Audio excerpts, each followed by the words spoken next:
How how are you? Whatever, blah blah blah. And you look at them and you don't even say nothing, and then right away it's really, nigga. Ugly. Oh, I didn't want you, and it's like, yo, bro, they don't make me that issue, please. His question was, yes, ma'am. Yeah. Go ahead. But it's the interaction. You know what I'm saying? Wait. So he said something about, because I ran downstairs real quick. Yes, ma'am. He said something about like talking. Wait, what did you say? Talking to some woman? Like you just say, oh, she's beautiful, but you're not trying to hit or get to know her. Oh, who said that?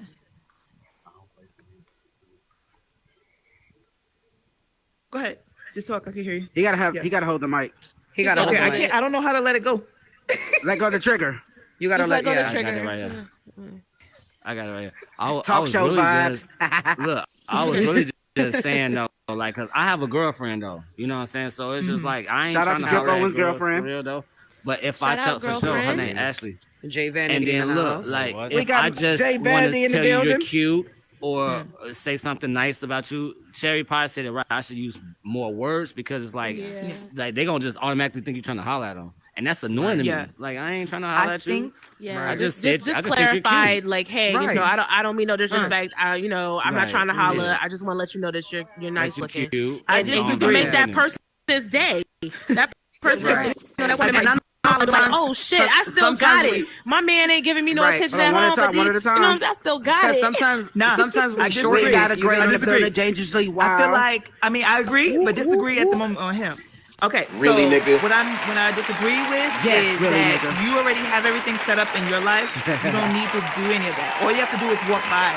Just say hi. That's all, Chloe. That's all. Not even. I don't have to say hi to Not you. I don't even- even have to speak to you. I don't have to speak to people. But if that's the point. I don't have Just to. Now I sound hi. like Chris Brown. Not Can I like, say- oh, can I you say beautiful something because he got a girlfriend, right? I know, There's nothing wrong but let me with say it. something still to say that. somebody's Sometimes cute. I Can I say It something to is that? okay, but I don't feel like feel it's like Hold on, it's one a mic, please. good One mic, idea. please. One mic, It's please. One mic, 2022. please. One mic, It's 2022. please. People, the females come and attack for theirs. It's not the time right now. So it's like it doesn't make sense. Okay, Cherry, Hold on. Sir. Oh my God. Are you black? Are you a black male? Oh, okay. The only reason You why can I'm get on the asking is couch because and we can hear you. Yeah. the only reason why I'm saying something is because I'm a black woman, right? And in the black community, a lot of what black women want is we want to feel protected and appreciated by our black men. So for me, if a black man comes up and just say, you know what, I see you doing your thing, I see you looking nice, and you whether he has a situation at home, if it's a real woman, it's a real man respecting each other, I don't see any problem with it. Right. Now, Correct. if you're in a relationship where you would have, if you're in a relationship where you would have an issue with your man just uplifting another woman, maybe that is not the right relationship for you. Because I'm gonna tell you right now, my man, I would want him to be out there and to congratulate women if he sees women doing good. I would want him to make women feel good in a way that's not disrespectful to me, maybe in a way to make her day, make her smile, because he's a reflection of me. I'm a reflection of him. I'm going to do the same thing, even if I'm in a relationship. If I see a black man out here doing his thing, looking good, providing for his girlfriend, I'm going to big him up.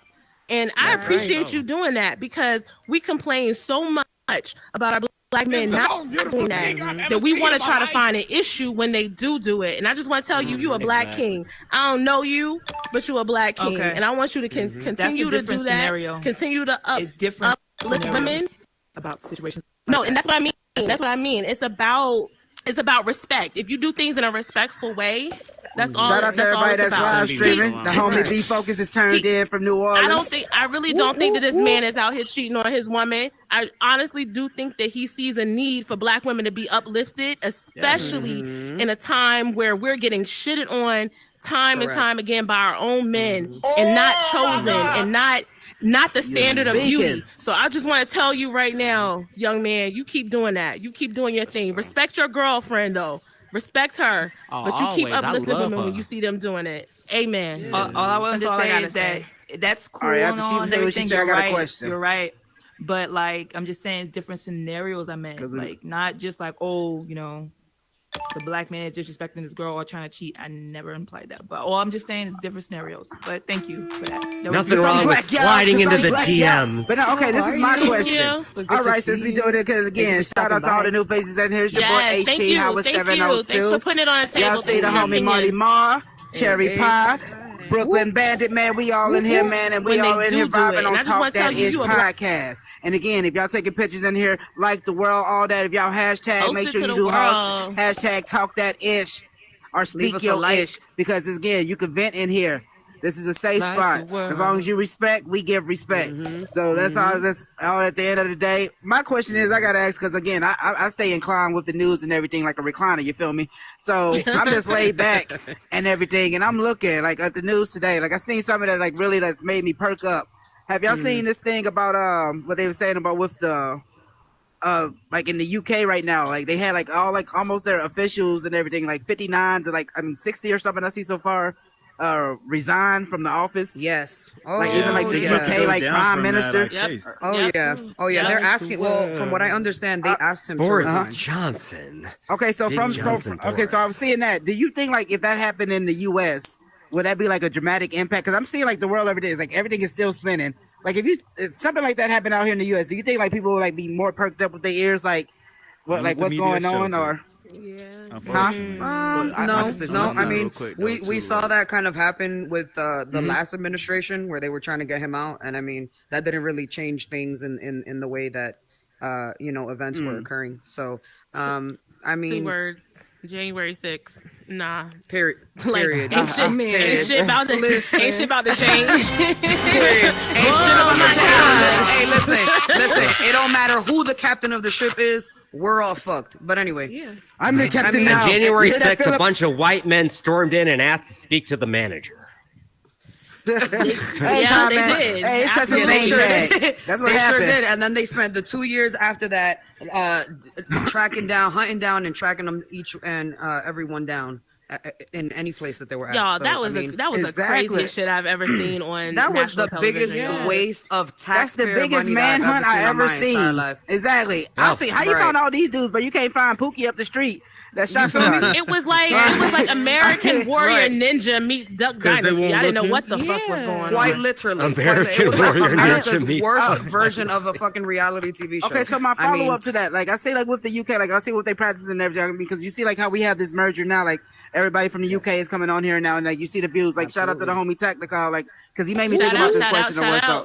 He made me really think about this question, like with like the crime rate and everything I see over there, like. Because he was telling me like well, more people get stabbed up and shit over there. You feel me? Right. And everything. But like how you say, that's because of how strict their gun laws are. But then he still told me though at the same long run, you still have the police and everything, or like you have like the people like still mess with like the police still like beat on people over there type status or what? So like how is there so many similarities and like so many differences? Like though, like that's so like amazing to me. I mean, we have to think about what we're talking about here. We're talking about. Britain, and we came from them.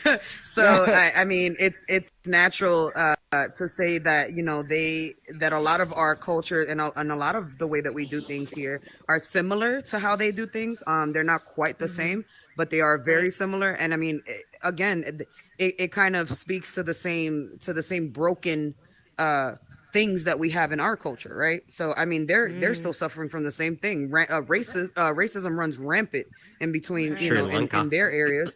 So I mean, it really depends. You get what I'm saying? Like, I think another point. I think another point, if we're going to talk about like crime and violence and stuff like that, that I want to make is that for America, their number one and two export is, what do you guys think?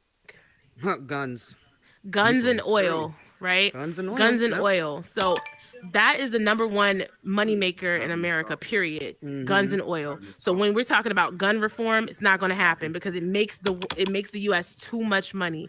They're not going to do gun reform because then they're going to miss out on money. They're going to upset the NRA. It's not going to happen. 100%. And then Look oil at who runs the NRA. Exactly. The NRA runs our government, but that's another. So like how you explain correct. Who said about January 6th? I said about January 6th earlier. Cherry so did. like it's crazy, like how you say that.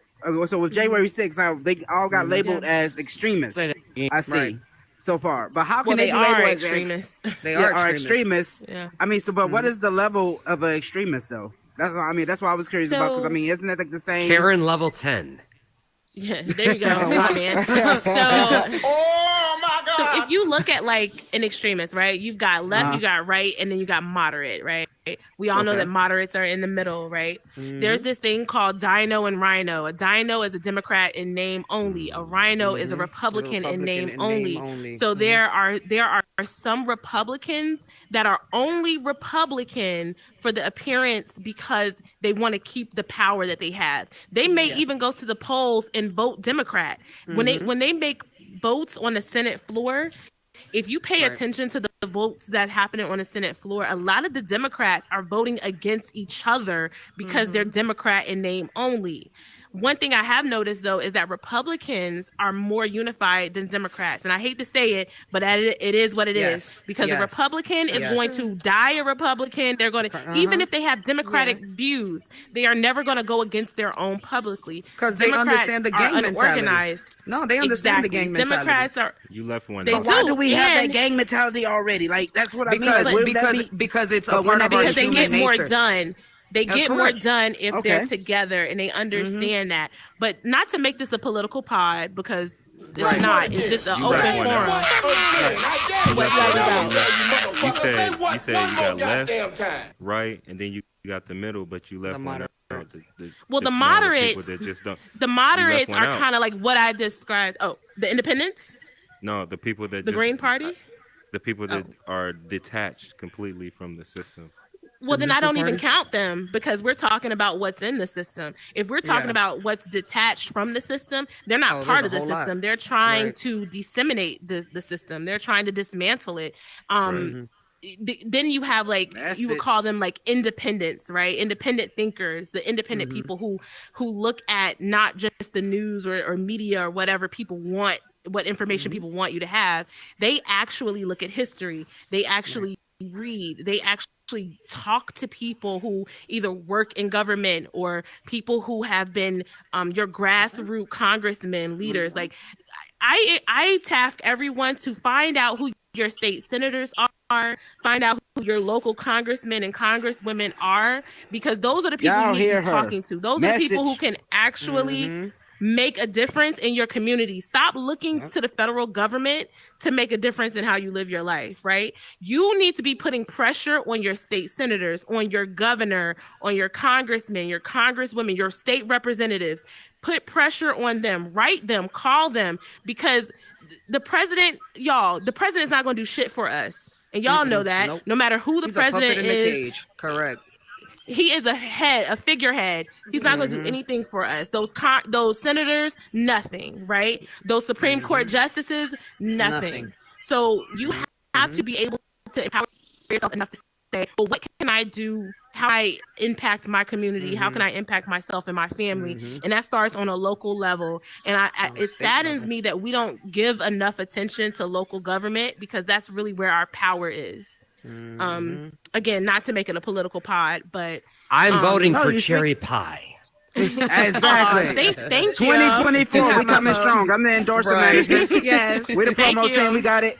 Right. But no, I mean, it's crazy. I mean, I like that answer though, because I mean, you opened up my mind to that, because I was like, again, sitting back watching the news, and that was like really crazy to me, because I'm like, I know it's overseas and everything, but it's still like how much similarities is going on. But like how you just see the different in labels though, how you call it over there. Sri Lanka. And you bring up Sri Lanka, comment because you obviously want to talk about it. And I don't know. They're taking over. They're doing it. They're doing their thing. The president left, and the prime minister left, and the economic status crashed. The people couldn't take it anymore, and they fucking took over, bitches. So like a modern day anarchy and all that.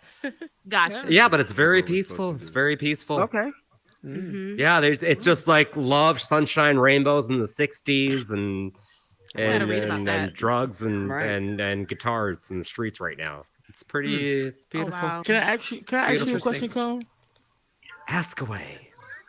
Do you think that was a coincidence, or do you think it was done on purpose? I think things and elements of that in the world happen all the time. I think we're more connected now than ever, and it can be blasted in our faces, as it should be. Okay, Carmen, can I ask you, how old are you?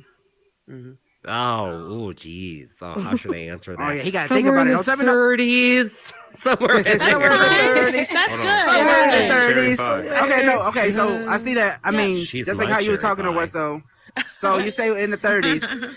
I mean, he knows the song, y'all. Yep. She's my cherry pie. 10 miles wide. Hey, cherry pie. Yeah, can't sing the rest You of said it. the people who are guys. separate from. You said the people who are separate from the system. Did you say they don't matter? No, I said they're dismantling. They're trying to dismantle the system because the system, particularly for people of color, the system was never built for people of color, right? Correct. So the system, whether it's the judicial system, the financial systems, the educational systems, those weren't systems. Criminal justice system. Those weren't systems that were built for us. Like America, theoretically, America is one of the youngest countries, right? Because we derived from leaving and separating from England. So we have not had as many revolutionary wars, civil wars as all of these older countries. So there is going to come a time where it's going to be necessary for those who are sick of government to try to do something about it. It's just a matter of time. January 6th is January 6th. If we're talking about January 6th, right? Throughout history, things like that have happened in other countries time and time again, where they tried to organize a coup to destruct the government. We just haven't seen it a lot. We haven't seen it a lot because America is relatively a young country, right? So I think over time, what we're going to see is we're going to see more revolutionaries. We're going to see more people opening up and saying, I really don't like the way our government is ran. I don't like the politics here. I want to do something about it. So then you got I think what Tabby was referring to was the people that I got kids, right? Here are my kids. I got 2 kids. I work all fucking day. I need to support them. I need to feed them. I don't have time for intelligence and politics. I'm completely disconnected from the whole smorgasbord of what's going on. And the only thing I can do is be passionately uneducated about one point and go forth. And that's what January 6th was. No, that's not what I'm talking about. I think he's talking about the people who don't like who understand government, right? They understand how the government is working. They don't like what they understand. They see how it's being ran. And please interrupt me if I'm wrong. It's more, what you're saying is right, and it's also more so like living off grid. Basically, that's it. Just like growing your own food, catching the rainwater. Choosing to not be a part of like society. Choosing to not be a part of the society. That's another 1%. That's like, those guys are over here. But you know what? If enough people do that, then it wouldn't be a 1%. It would be a revolutionary. It would be the majority. Is what I'm talking about. It would be you're absolutely right. It would be some type of change in the political environment, in the human experience, right? So if I decide and 100 million other people decide that we just don't want to take part in government anymore, we don't want to work 9 to 5s, we don't want to raise our kids in this school system, and we want to teach our own kids, and we want to do all of this, the government is going to have to react to that because we are going to take away their resources. The number one resource that America has is its workforce, its labor force, its people, right? If we take that away from them, we take billions of dollars out of their pockets, and they're going to be forced to react. If you take a look at what happened with COVID-19 and they're saying, y'all got to come back to work. Y'all got to come back to work because they understand that without us in those seats at that desk, their company suffers. And so they're calling this the Great Resignation because people are waking up and saying, I want to spend more time with my family. I don't want to have to go to work for 8 hours a day. I want to be able to have some type of freedom in my life. Their companies are suffering because they've made all of these, they have these long-standing contracts with buildings and they're losing money. If they don't got people in these offices, leases, they're losing money. It's not, I mean, think about it. They could absolutely make way more money by taking a hit and buying, whatever X amount of equipment that is needed and have their employees work from home. But they're not going to do that because you see, that's the problem. It's just not what, that's the problem. That is the problem. It's all all about money. It's all about money. Like, why can't we just do the shit that we love? It's not just about money. Like, it's also about control, right? Because here's the thing. I read an article the other day that was talking about 4-day work weeks, right? Mm-hmm. And how like what the benefits of a 4-day work week would be. And I mean, it's if you look at it, it's genius. 4 days you work, you still get 1 day off. You're 8 times more productive than you would be working 5 days. You'd still have more time with your family. They're not paying anybody anymore. It's not like you're asking, this whatever corporation or company to come more out of pocket. They're going to be paying the same amount and still saving money, because think about the amount of times people are not going to be calling in sick. Think about the amount of times people are not going to be, putting in those PTO days or whatever it is. So, it's something that is beneficial, and I'm not sure why we're not moving towards it, other than that it doesn't benefit them in the long run. Hell yeah. You see how happy Chick-fil-A employees are? Because they know every damn Sunday they got a day off. And they know that for a fact they're going to... My pleasure. Back up and come back. Yep. They know that even if, they get just 1 extra day off, they're getting 2 days. So they know for a fact they're going to be off on Sundays, and they're going to have 1 more day off during the week. Shout out for Chick-fil-A. So, they give you sauces when you ask for them and don't charge you for it. Okay. And they do it with a smile. How much money it takes to start a Chick-fil-A? It takes $10,000. That's it. 10? Yep. No, 10,000. 10 grand. You're an owner. You can franchise a Chick-fil-A. Yeah, but you also got to be. You also have to be approved by the. They only allow 60 a year. Yeah, something like that. Yeah, and not only that, but it's real hard. It's to get started. We never said it was easy. It was easy, but that is how much it takes to get started. Starting the process, it would take $10,000 to start it. Oh, okay, which would be nothing in comparison to the people who end up qualifying for those, who end up meeting those requirements, because they're a lot of the times they're people that are within that same religion. So in their religion, because I'm not sure exactly what religion it is that they follow, but I know that they're. Now, honey, you're right. It's like winning a Powerball ticket to open one. So that's crazy that you said that. Like with like I said with Howard, get out of your chair, come back in. We can't hear you. It's funny how you say that, like with the can you hear me now? Yes. Yeah. All right. How you were just talking about with the Chick-fil-A and everything, because I remember like everybody went to the Wendyverse thing on here, right? And everything. I'll check that out when they had that around or what. So like, did y'all do the nuggets from there? I mean, I'm just that fat. End up getting free 10 piece. I honestly don't eat fast food anymore. I don't eat fast food anymore. Well, they had like a deal or what? So, well, I'm so computer inclined. I'm thinking you have to bring your headset. I bring my whole headset to Wendy's and everything. Then you have to bring it like to show that you're on VR to get the free nuggets. But they had like a deal going on. You get like a free 10 piece whoop up there. But I'm just seeing like how they had worth like diarrhea. Look at Oculus already monetizing. Okay, let's go. Okay, right. I was saying like it's crazy. By the way, Wendy, smash or pass? I'd smash. Hey, I just want smash. Cam's in the there you go. I think I'm gonna have to pass on Wendy's. We got another one great in the building. Cam Bam in the building. Just want to shout out Cam Bam. Listen, this is one of the best creators. One of the. Anybody really knew? nigga? Yeah. Oh, I was just saying, anybody new who came in the room, make sure you like the world. So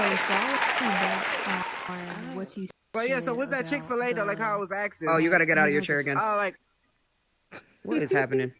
What is happening? All right, there we go. I ain't moving no more. There we go. All right, there we go. But like, how with the Chick-fil-A and everything, do you really think that like fast food can monetize like that more in here too? Like how everybody's seen Wall-E, you can just sit there and order your food like straight to you. All up and down this Oculus. Absolutely. All this is an advertisement platform. This is all it is. I've seen the Minute Maid company, the juice company come in here. I've seen Telfar, which is a very popular support black vegan business. leather. Support black business. It's a very successful black brand. That's also using I'm not sure what platform. They're not on Horizons, but they are using a metaverse platform to advertise. This is going to be the new way. This is what we're going to see. This is how Isn't it weird that the fake is the real? Everything fake is now real. But is it fake though? But is it fake though? Because think about how integrated technology is into our lives. I mean, look, right in my house, I can't even turn off lights in my house without my goddamn phone. Yeah. Right. Yeah, because I have smart lights. Oh, yeah. So You get what I'm saying? You know how you. But that's also scary though that you can sit here and like I can blink my eyes and order my food. No, because I mean it was surreal. Like when I got that 10-piece from Wendy's, I'm sitting here like that because like the woman didn't even know about the deal going on. She was like a free 10-piece, like with the and I'm showing her like my VR set and everything. I got the car. I'm like I could have made a TikTok. Like I'm like, can you imagine, Howard? Can you imagine a time traveler from the past coming here and saying? Please do not pass through it. Please not touch the button. Just walk right through it. And saying, time travel from the past coming here and saying, so where's the farm? Oh, no, there's no farm. What do you want to eat? No, literally, dream it up. Boom. Hey, time traveler, get naked. It's going to be here in 20 minutes. You're just going to crack the door open, grab it like you're a troll under a bridge, and you don't even have to see the person who gave you your food. The tip, the math is all worked out, buddy. We're rocking and rolling. You guys don't honestly think you didn't see this coming, though? Exactly. I don't know how many millennials are in the room. I'm a millennial, but like I grew up with Apple products in my elementary school. Like I was born into technology, right? From the very beginning, my life has revolved around smart devices. So I knew pretty early on I remember being in elementary school and our teacher asking us, what do you think the year 2000 is going to be like?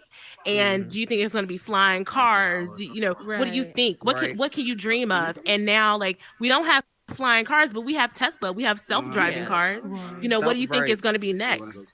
So it's technology has always been pushing the envelope, right?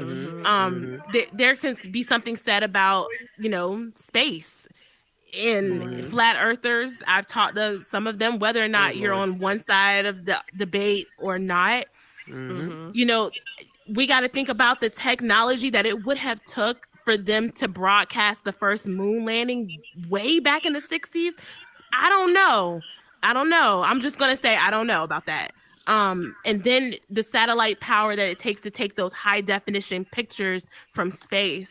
Like technology, AI, and then the general AI technology that they're coming out with.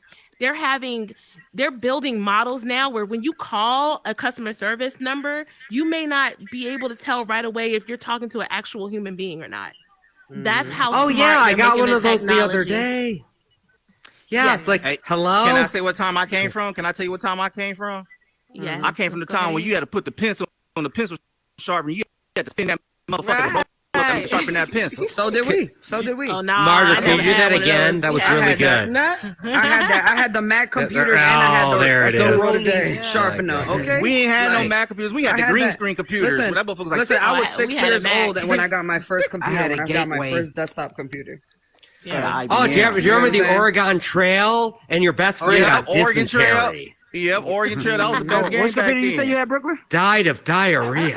I honestly don't remember the brand, but I know that I had a fatback computer for a fact. I'm so computer head. I used to have a Windows 98. It might have been that Apple desktop. Me too. I had an Apple. Remember the Apple desktop computers with the multicolored, like the back of them were different. Sorry, I was in the hood. I didn't have. That's the one we had. I never got to see an Apple computer. I used to always look for the purple one. I used to always be like, no. I'm saying no.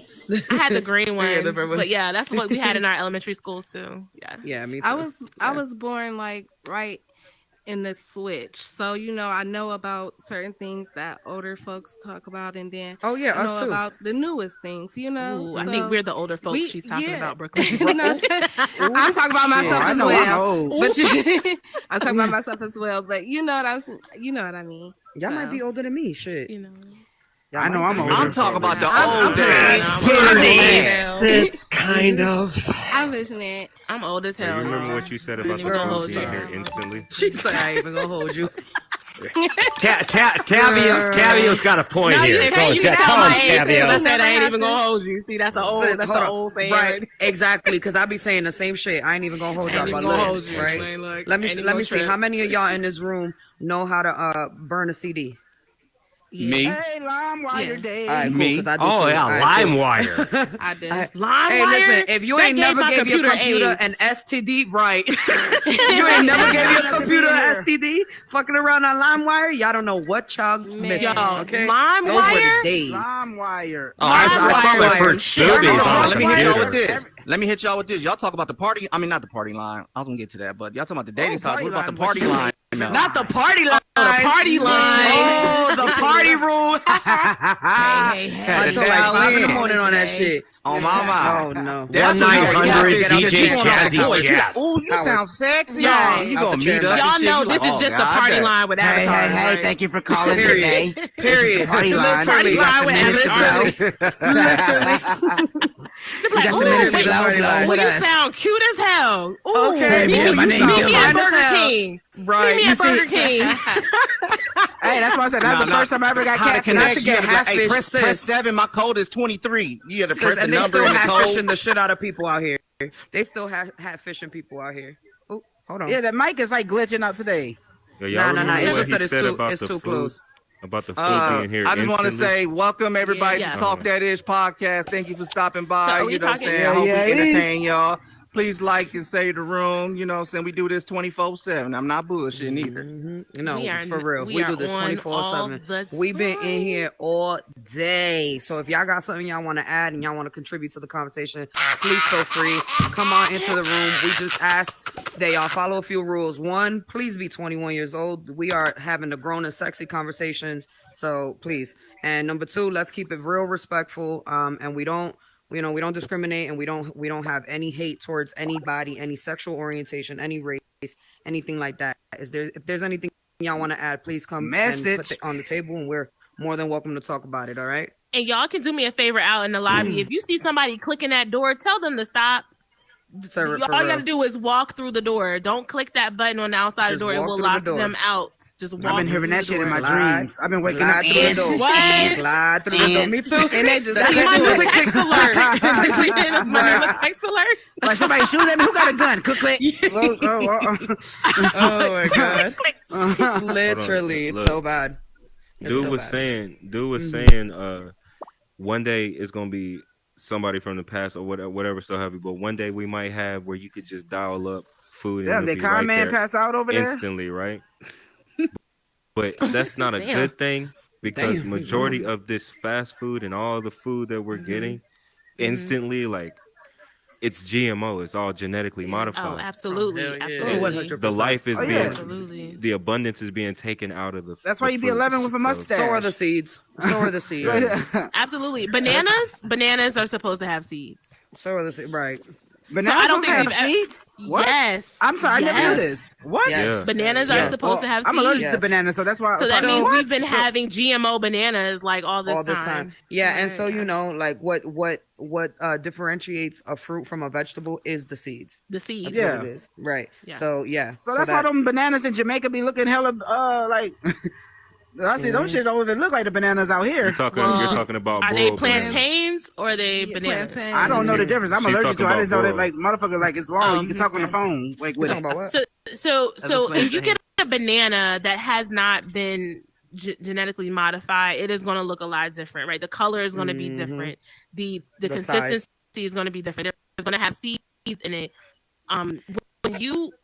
I just recently came back from Mexico. You know, some of the people who follow me know that I was in Mexico last week. And one of the things that I've noticed whenever I go out the country is that the food, right? That's the number one thing that I take notice of the most. Yep. And so when I travel with people who've never been out of the country, their number one complaint is, this food don't taste right. Oh, this cheese doesn't taste right. I'm like, that's because you're eating, super additives.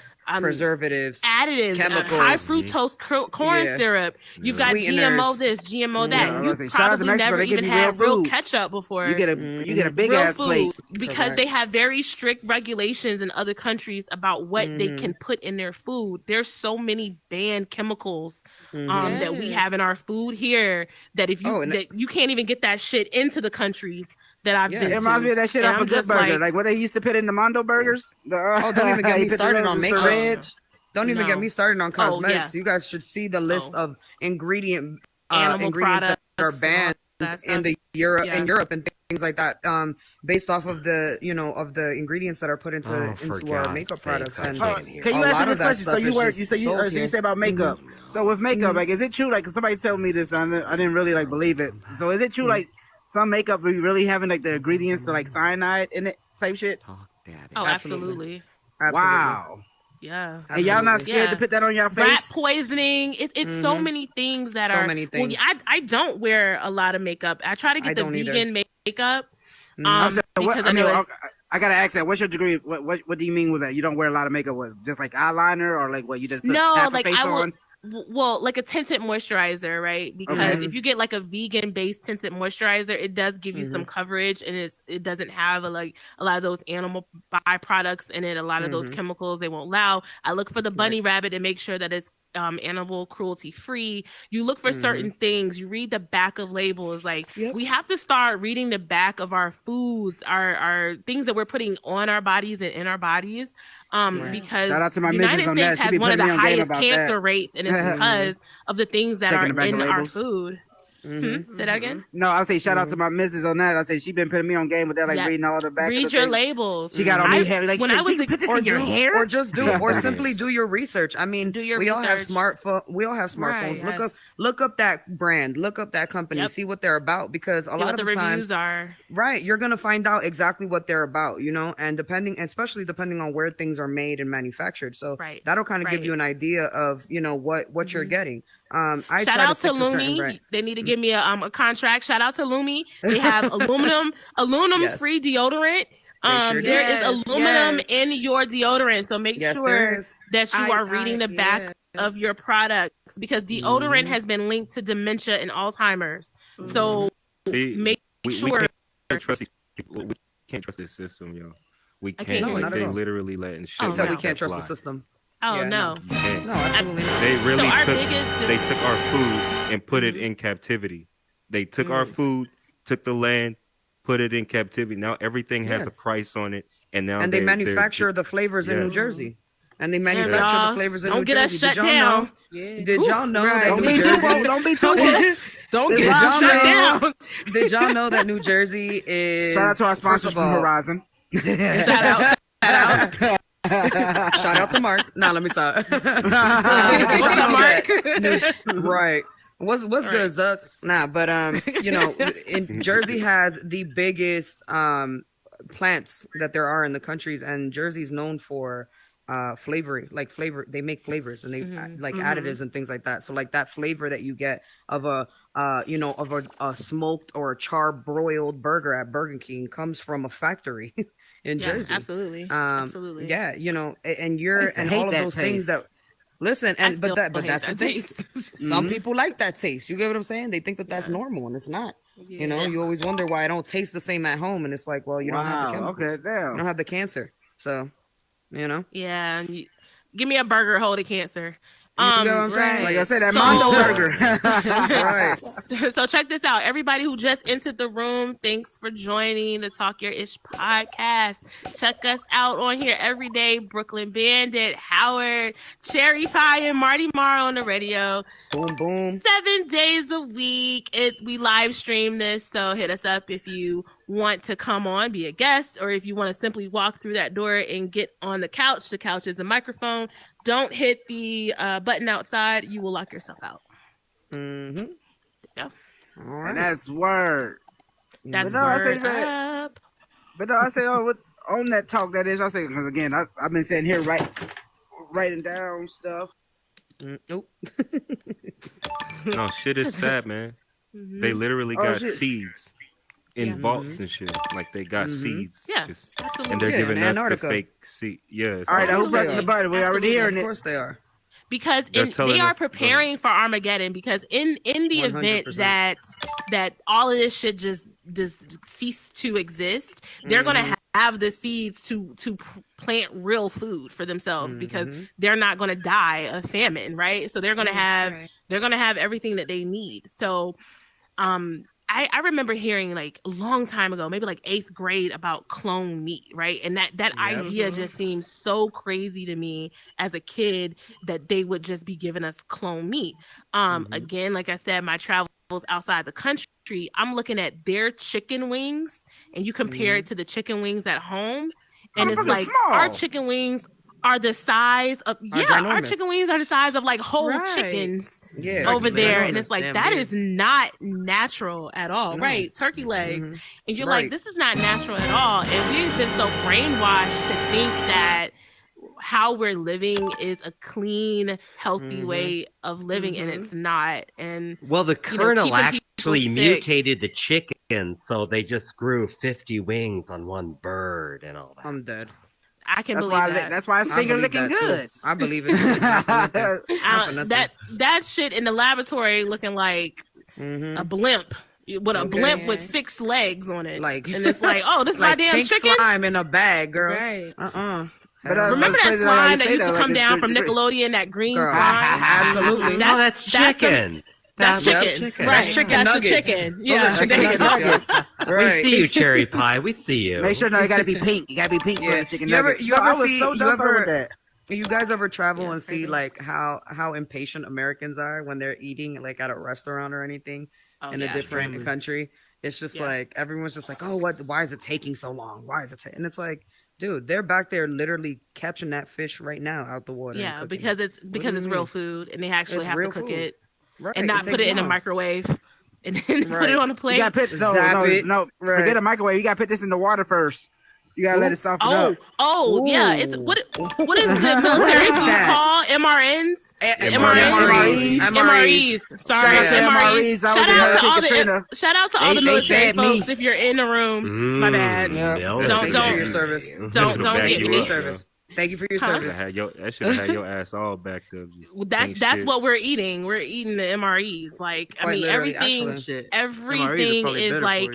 If I was gonna say, probably for real. Not for nothing. I've gotten candy and snacks out of MREs that are fresher than the shit you find in supermarkets. So exactly, and it be name brand. And it be name brand. It literally be like Skittles or some shit. Like I believe it. Twizzlers and shit. That shit's exactly. Did you ever see the TikToks and the fruits in third world countries when they slice it up and it's like 50 times bigger and just more juicy than any orange you've ever seen in your life? Damn, I want a passion fruit right now. Ooh, me too, sis. I was thinking about that right now. Right. Hold on, let me just DM that TikTok dude to the passion fruit. My nigga. Sour for me. My nigga. You know, it's passion fruit. I love pineapples too. You know what I'm talking about. Oh, we got somebody. What's up, Miss Starfire? Right. Hey, what's diced up? pineapples. Yeah, I like the pineapples. Right. Hey, can we gotta stop tapping? Because every time y'all hit that button, y'all I got a shot collar on, and it keeps hitting my neck. So every time I hit that, I go. Y'all are giving us PTSD from that damn button. Just walk through the door. I can't with the clicking. Yeah, the clicking is something else. Well, what are you about to say, Starfire? Are you about to say something? Yeah, when I used to live in Lagos, Nigeria 4 years ago, what I realized was that Africans, they eat spice all the time. Yam is very essential. I did not see one. I'm not saying there wasn't any obese Nigerians, but the ratio of that was decreased by none. These people have it's beautiful everything. It's like the skin texture, the essence. Like if you eat healthy herbalized foods, your third eye opens. Your brain opens. The brain fog opens. The United States wants us to have brain fog. I mean, control the masses. They want us distracted. That's how they control us. It's how they control us. They give us TikTok and McDonald's. You know what I'm saying? Do it, Maya. Do it. Wait, 1 second. I've been to the States and I don't live there. I've just been once, but I realized that even the food that is cooked at home isn't healthy. Where when I live outside, like the food that my mom cooks for me is like it's mostly vegetables. It mostly consists of vegetables and stuff like that. But even the food at the States is like, it's all different. I don't know how it is. Like the sauce is used, the chicken, everything. Because the shit is fake. It's preservative. It's fake. Where are you from? It's not real. German. I'm Jordanian. From Palestine? Jordanian, Palestinian, both. Okay. So from Jordan and from Palestine. Okay. Well, welcome to the pod. Welcome. That's where they filmed Thank you. Indiana Thank Jones. Hey, yo, I brought this food thing up. For real. I brought this spitting out the facts. I'm Jeopardy. I brought this food thing up because I don't know if y'all know. Do y'all know what epigenetics is? Alex Trebek. Yes. Epigenetics. What is that? Put me on. No, I don't know. No, so, me either.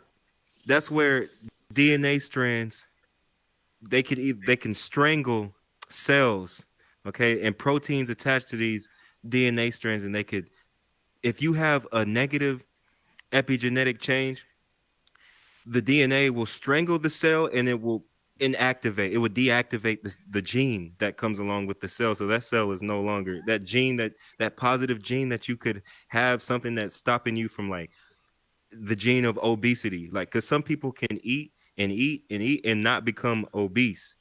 They have positive epigenetics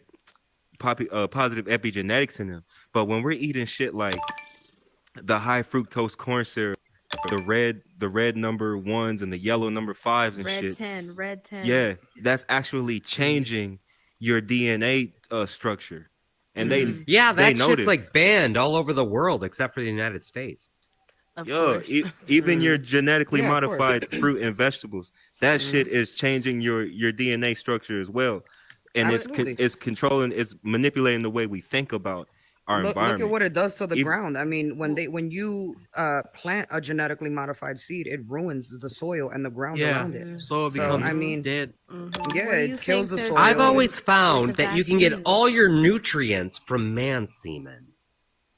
All right. Okay, Connor. I'm sorry. Okay. I'm sorry. So moving on. Am I alone on that one? I mean, you know how they said that like once we took the boosters for the vaccines. I mean, I'm not judging any pro or not choice, but so you just gonna keep pressing the lock button. It says lock. This video, you can't get in if you press the lock button. There's this video that stated that it's open now. Come when through. you take the booster, you decrease your immunity by 20% every single time you take that booster. By the point where your immunity is so low that every bacterial organism can get into your essence. They said that once you take those boosters, you are now a modified GMO. You are owned by the government. So when they decide to change their structure after the New World Order, you can't get out of that because you're already traced. But at the same time, we kind of don't have an option not to take it in some countries. In some countries. Oh, okay. In Dubai, some countries they have to. Or in all these places, we have to take. I'm gonna be honest with you. I don't think that the food is the tracking is what they're using for tracking purposes. I don't think they need that. They got us with our phones and the rest of our technology. Yeah. I mean, you get what I'm saying? It's even worse in Asia. Right. Well, the food thing to me is to maintain control of the masses and to keep us in this brain fog. And then they feed us the technology to also, track us down, but also distract us. So that's what I think is happening. The government does know that I watch stepsister porn. It's true. Okay. Okay, fine, man. So just as a reminder, guys, this pod is being recorded at this moment. We're just asking that we keep everything super respectful, just inclusive to everyone, so that if it's something that everyone can contribute to, please put it on the table. Otherwise, let's kind of leave that for the late night specials. Okay. Right. Putting away my phone. we appreciate the humor. We appreciate you, comment. Nah, you cool. Do what I can. Wasn't Bill Gates saying something about if you want to say something, you have to back away, and then you have to click the mic until it's green.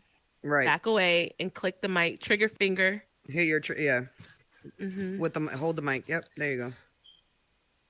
Okay, almost got it. No, put it in your hand. No, hold it, and then press either A or X. That's what she said. But no. Okay. Okay, back up. That's for the late night show. I'm a host. Okay. Right. She's my cherry pie. Trigger finger. Okay. If you want somebody, switch with him on the couch, please, just so he can say while what he needs to say. While we are having technical difficulties. He can come over here. Make sure that you like the world. If you just young bug, come over here, dude. Actually, come here. Come here. Where y'all live stream at? Technical difficulties. Who said that? Where y'all live streaming at? So we're live streaming, I believe, on Howard's live and as well on Soup's YouTube page as well. So please take a look on there. YouTube? Is it Soup? Is your same thing? It is his. Yeah, it's his screen name. Howard Stern. Yo, he just saying random. Yeah, Howard Stern's a wild show. All right. So young man, go ahead and speak your mind. Mm-hmm. I mean, I agree with what Starfire was saying. For me, them niggas just waiting on us. For me, they gonna hit us with the new world order. For me, they gonna fuck us all up. That's what I think. For me, y'all ever heard of martial law? Yes, we have. Mm-hmm. I'm telling you, bro. In the ending times, they gonna use that against us, and then we all gonna be fucked. That's we're all zombies. Yeah. You know what? That's my opinion. No, that's actually a pretty good take on the power of government, right? Because at any time, they don't have to wait for a particular time. Let's be clear. At any time, I think the government can decide. Yeah, I think we established that when they, undid Roe v. Wade. I mean, they waited until everybody was watching an award show on a Sunday night quietly to move sneakily and do what they did. So yeah, exactly. Anytime they can come in and just yank the rug from anytime. We're not having like Janet. Period. Dude, go sit on the couch. It's on site. You can hear it on the couch, dude. Anywhere, like 112. You can get it. That's a fact. Like Drake. You can get it. Is my mic on? References. Hello? Yes, we can hear you, Marty. Okay. Mm-hmm. I get so weak in the knees, I can hardly speak. I can hardly speak. It's like the Pope. You ever seen the Pope, right? Like when he goes and he goes in the Vatican and he comes out and he blesses a whole bunch of people. The hat on top of the Pope is actually worshiping a Pisces god. The Pisces god, I don't want to go in too deep, but there's a lot of stuff we don't know. And one day we will know, and that day is going to be vile. Yeah. I get so weak in the knees, I can hardly speak. Well, I'll make sure I got my homie Smith and Wesson with me. It's Con-Man, man. Just let him be. Just let him be. It's Con-Man. He's causing no trouble. Yo, I just want his Mr. Name Tag. I just need his drops over here. Right. We need his drops over here, because I mean the drops. I stand by my nutrition semen comment. Not that one though. Not that one. Come on, Con-Man. Stand by it. Let's keep. Let's. But what's kind of true? What's kind of true? Yeah, I heard that. It's kind of true. I heard that. That if a man I doesn't didn't want to say it. It's just 6:44 on the East Coast. Girl. If a man doesn't eat any processed meat at all, and he becomes fully vegan and he eats fruits and vegetables in all essence, the semen is actually it's actually healthy. It's not contaminated. So that's what I've been saying. When the woman processes this, we never heard of semen retention. It doesn't give her. That's when you. See, comment no. See, comment. I fuck with you. Law.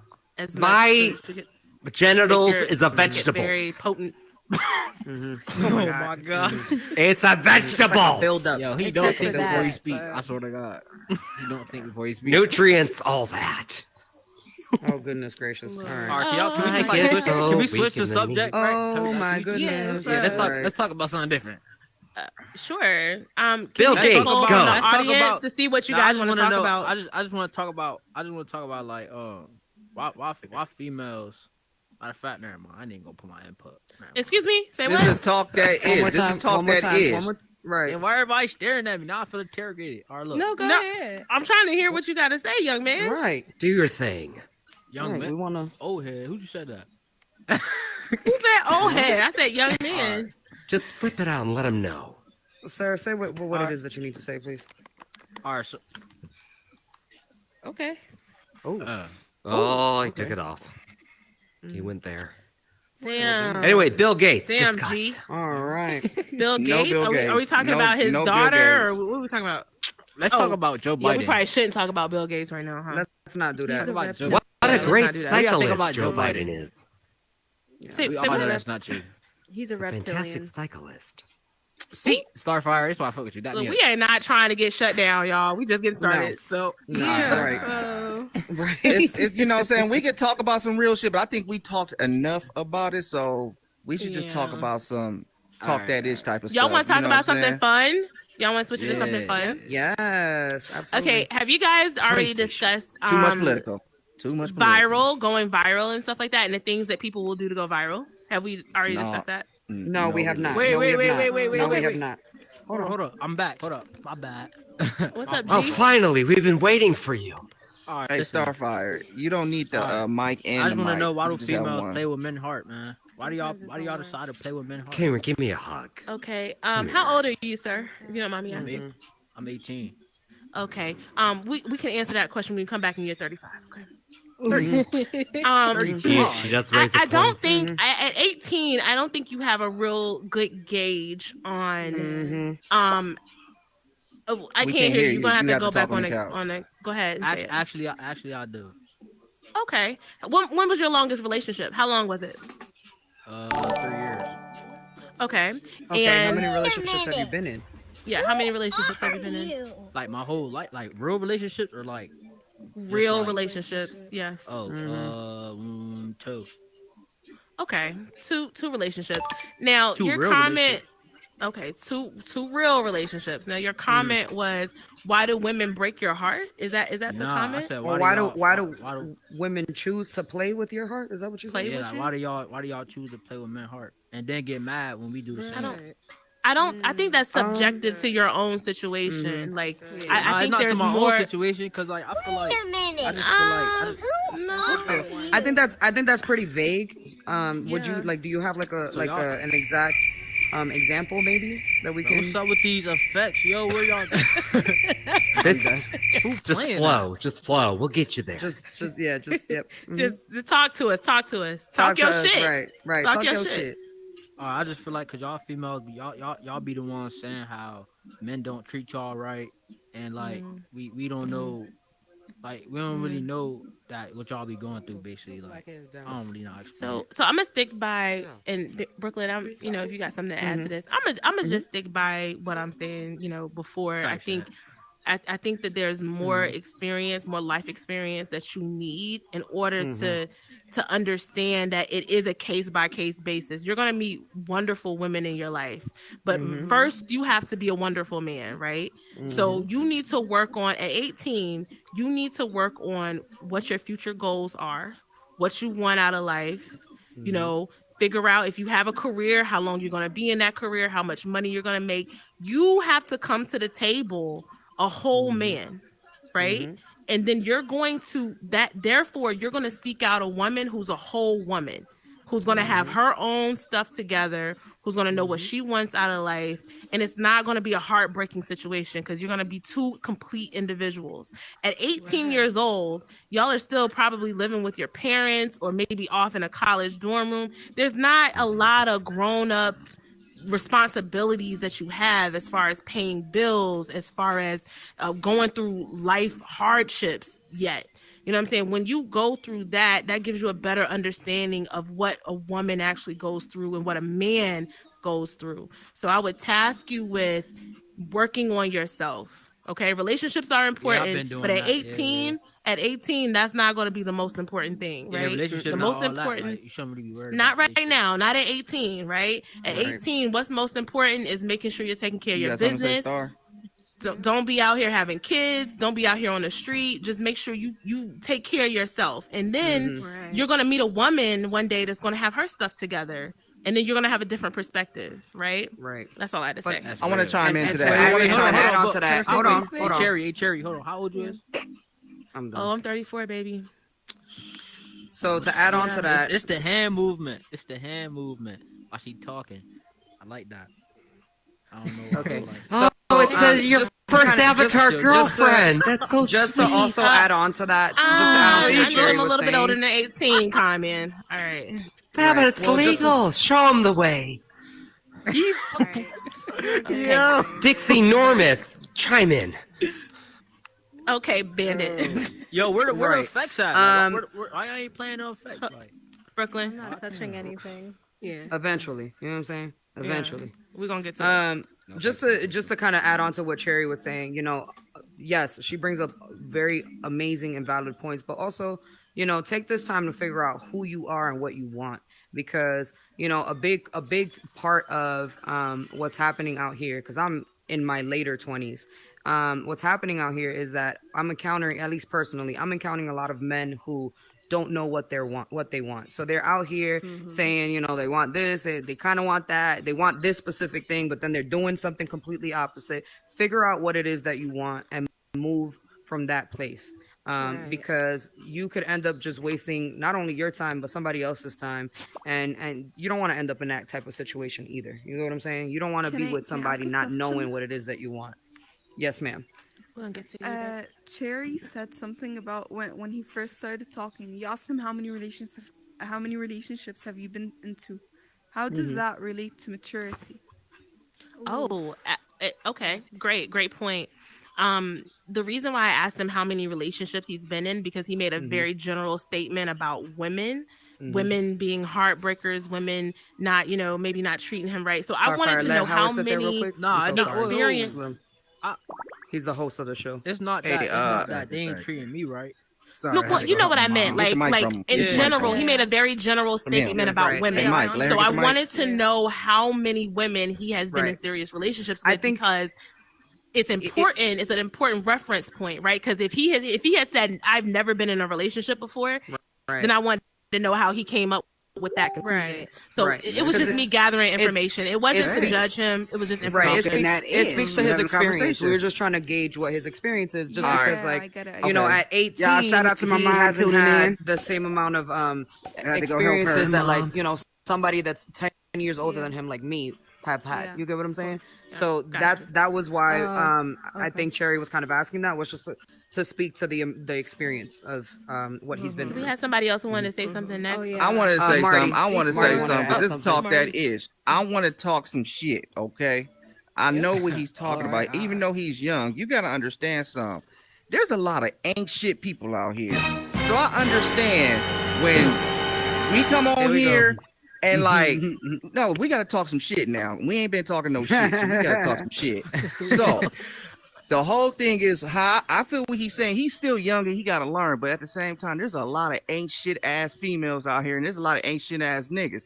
So when we on here and he's asking for a question, you educating him because the type of person you are. But there's not a lot of females that think like you. They don't think like Brooklyn. They don't think like Maya. Right. You know what I'm saying? So these are females out here that live their life through social media thinking like, girls, let me tell you something. When y'all gonna catch me here and say females and women, when I call her female, because I can't identify if she a woman, because to me, her mentality is not a woman. Her maturity is not a woman. She's still a female. Sir. So you either a girl or you a woman. So I call them female in the middle.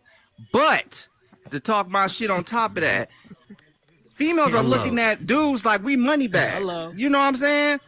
And that's where the heartbreaking shit comes through, because you know what I'm saying. It's like it's not you though, like Brooklyn. We not saying no, but that's what I'm saying. Personally, I don't. But that's why it's important for me and Cherry to kind of give you our point of view, because we want to let you know that on the other side of this, there aren't not everybody's like that. Not all the women you're gonna come across are gonna be that way. You get what I'm saying? So it's just to give you a bit of hope, so that you know that you are gonna encounter that. You're gonna encounter sweetheart, go to the church. People. You're gonna find a very good girl to church. Starfire needs to say something. Starfire needs to say something. I gotta get back to my shit talking. Their thoughts out first. Yeah, you know what I'm saying?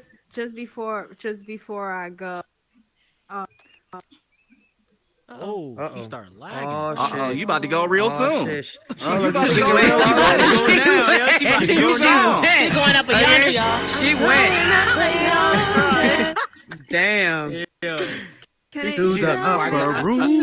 add something? Yes, go ahead, Maya. Yeah. like you said, some girls see men or guys as money bags, and some men or boys actually see us as objects. So it's love him. Same thing. Not all women are girls, and not all girls are women. I don't know if you make sure y'all give the world a like, the new people coming in. Give the world. Shout out to Talk That Ish podcast. Where everybody's here to talk they ish. Get it off your chest. Get it off your flesh. Another reason I have a rash on my groin. Hold on, Con Man. Hold on, Con Man. Come on. We wanted to get things off our chest. Con Man. Yeah, but we got to talk about it. Wait night. You got to wait till the late night. Please. Yeah, come here late at night. As a reminder, this is being live broadcasted. So let's please have some respect and kind of not, engage in the sexual conversation. At least not right now. Please. Not quite yet. Wait, so is y'all having another one tonight? Like a podcast talk? Like, this room happens 24/7, bro. This room all the time. No, I'm saying time doesn't exist. All the time. Yeah, but if you want to know for like a certain time, the next time we're gonna be on here though, like I say, where you're looking for another host, host format again is gonna be around 9 o'clock, 10 o'clock Eastern, 7 o'clock Pacific. So when you say same people, you're gonna see Brooklyn Bandit in here often. You're gonna see Howard in here. You're gonna see the World Creator, Marty Martin here. You're gonna see myself in here. Yep. We're in here all the time. Maybe not all at the same time. But I worked 16 hours yesterday, and I hopped on here for another 3. Went to take a nap for 5 hours, and was on here for another 4 hours. And he back at it. Hey, I've been because we hustle. Make sure you like the world. Okay. Make sure you like the world. Yes, please. Thank you, Con Man. Thank you. But let me get back to the shit talking though. So you know what I'm saying. I'm getting tired. When I was growing up, I was always told this. I was always told that. See, I used to be a basic type of guy. I had like 4 pair of shoes, 1 blue, 1 white, 1 black, and 1 some offset color. Then I had like, a certain amount of jeans, and I always wear a lot of white tees and black tees. And then, hearing from an older lady, she like, you got to change up your dressing game. You got to have more shoes. You got to do this now. I'm like, you know what? Let me try that so I can try to get some better selection in females. So my ass started getting shoe happy. I got like 80 pairs of shoes that I don't fucking wear. I got clothes out the yin yang I don't wear. But when I do wear it, I still get attracted to the same bullshit. And then it's like, then it's like, the car situation. I used to have regular ass cars, just thinking, okay, I got me a regular car, it's good. So then I start getting into buying fancier cars and stuff like that. Still get the same bullshit. Then I leveled up on my money, still get the same bullshit. So it's just like, I feel them. It's like, sometimes females just ain't shit. They'll never appreciate nothing you do. And I feel like I'm a good dude. And I'm out here. I'm respectable. Like that. If I hit on the first night, I'm not calling you back. That's just how I do it. You might get say sex. You know what I'm saying? You know what I'm saying? And it's just like, and people say, it's just you. But I know I'm a good person. You know what I'm saying? I don't disrespect females at all. I don't disrespect females. I come at them correct. And you know what I'm saying? I just stand back and just move and groove and do what I do.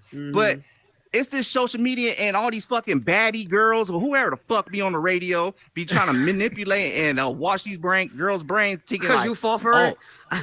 I ain't fell for shit. You know what I'm saying? I told you I don't buy drinks at the club. I'll get you a water. Yeah, I'm crying. You know what I'm saying? A cup with an ice on top of that shit.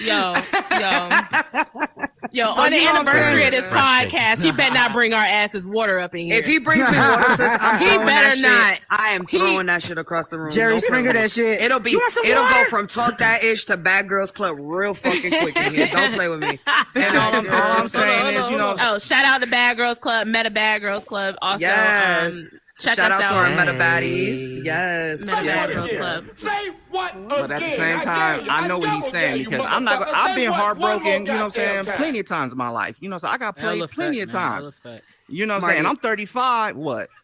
I think you need to say what? You see him? You see he's ready to jump down my throat. Because he has been pent up. He has a lot of pent up talk that shit energy.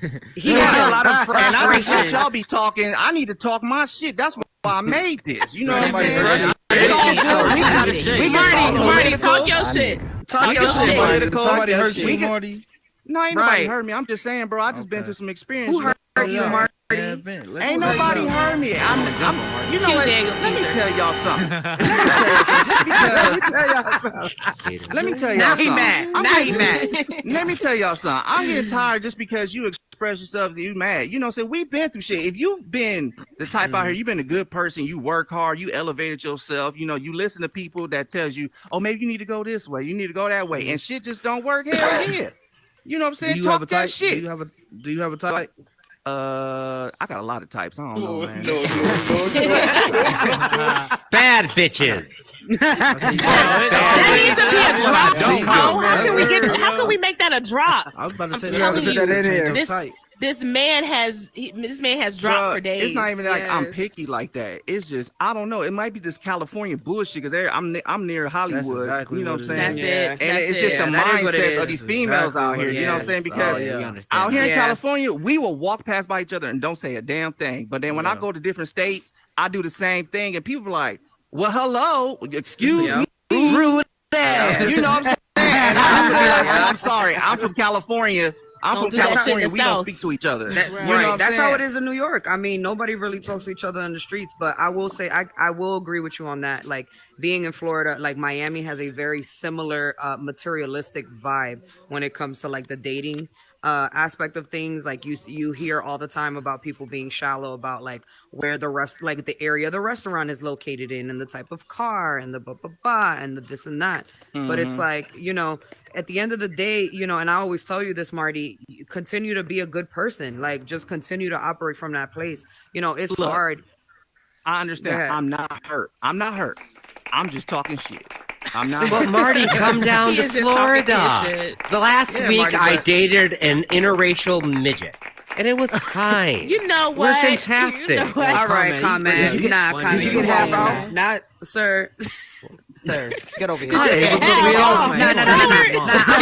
want to know how the dinner went? Hey, Conman, come here and stand next to me, because I can't trust you on this couch. Come here and stand next to me.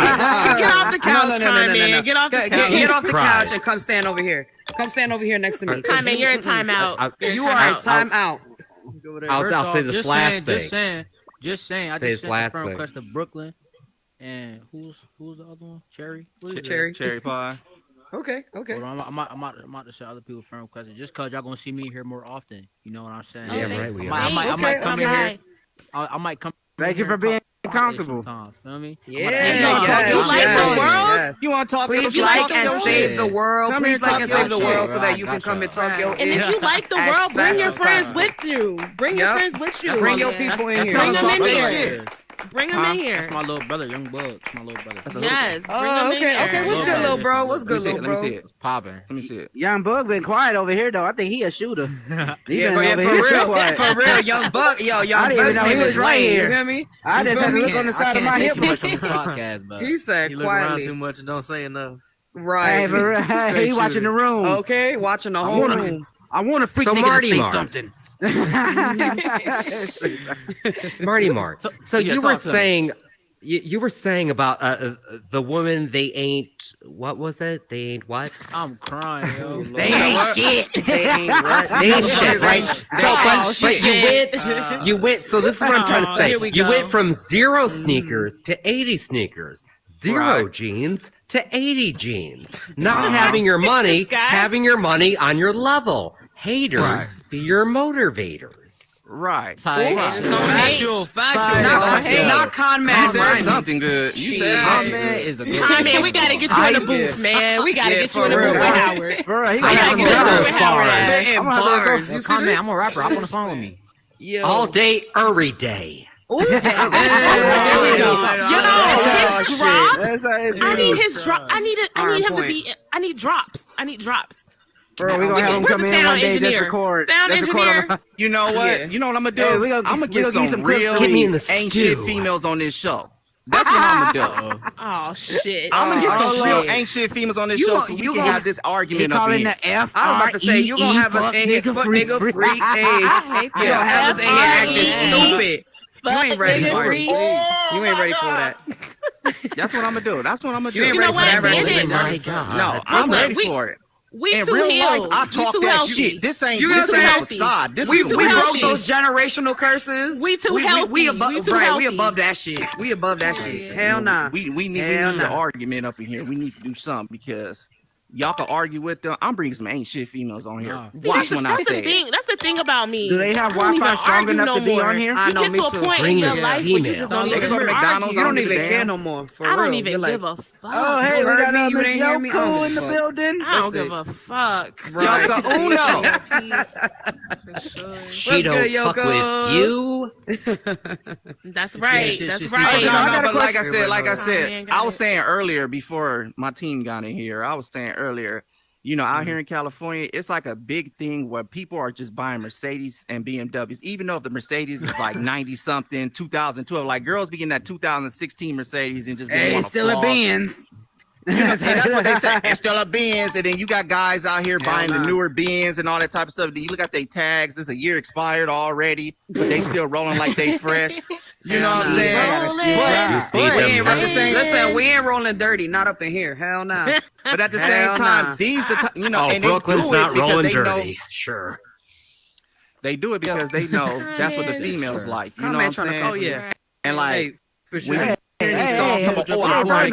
write foreign. I watch it. Well, yeah, when we was right, I'm a real guy. Shit. Hold on. What happened? What's your opinion on toxic relationships? Hold on. Because Marty was finishing his thought. No, I was just talking about, like, you know what I'm saying, the materialistic stuff. Like I said, maybe because I'm in California near Hollywood, LA, and all that bull crap. But you know, where are you? He's in LA. You probably ain't gonna know. You ain't gonna know shit. I'm in the desert out here, but in California. When we talk about females ain't shit, when he talking about heartbroken, you know, you gotta understand, like, I don't know how to explain it right now because hold on. You having a brain fart? You know what, Marty? Hell yeah, I need to get my noodles. Hold on, I'll be right back. Get my noodles. Oh damn, not these noodles again. You know what? Hey, let me just be honest. Let me just be honest. Go ahead, Cherry. I feel Marty on some things because I do too. Just as much as women, we talk about how the men that we encounter just ain't bringing it. The flip side is also true. So like, if I've given any advice about dating, it's always going to be to work on yourself because you cannot lose. You cannot lose if you make yourself better every day, even if you might have a terrible dating pool, right?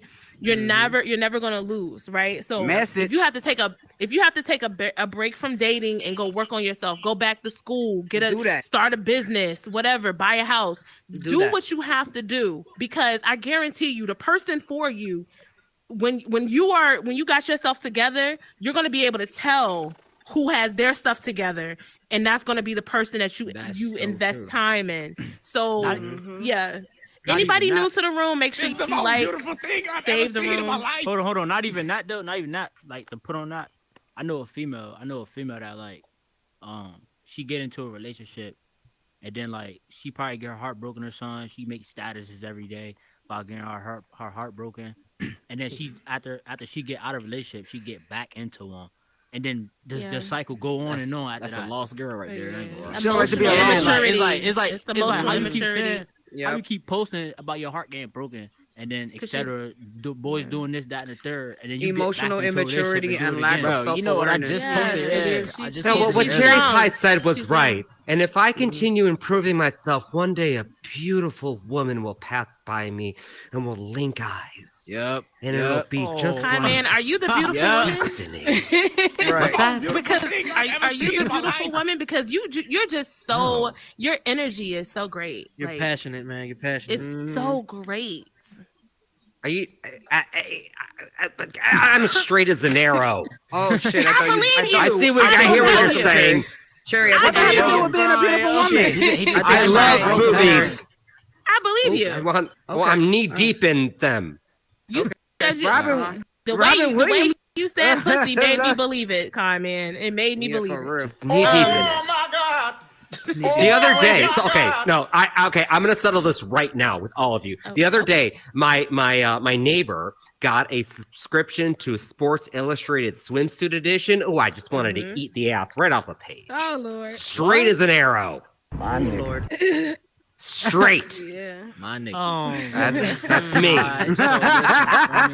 I eat steak and I shoot guns and I'm straight. Oh, who did the music? Yeah. Who did the music? Who touched the music? He said I shoot guns. You know, we've been in here like 8 hours without that thing going on. Bro, who put that on? That joint is. Oh, that's a. shit. That's one of those bangers. Where the remote at? Oh my god. Where's the remote? Marty, where's the remote? Shit, I got my noodles in. All right, I can talk now. I'm hungry. I need Where's to the remote? He got noodles. World creator, help us.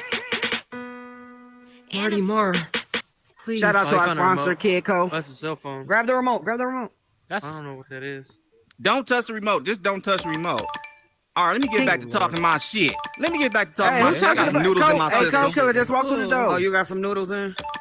I got some noodles in me. Don't be talking with your mouth full of Nothing noodles now. wrong with that. Nah, when you see me go away, I'm sipping on some noodles. All right, so check this out. Okay. So what I was just Every talking day about of that your life. materialistic bullshit. Because let me tell you something. I don't know if you see my profile picture. You know that chain, all right? That motherfucker catch attention. And it's just like, oh, now I could get all these motherfucking girls because they see what kind of chain. Because why? When they see me walk back to my car, they see my car, and then oh, he got money.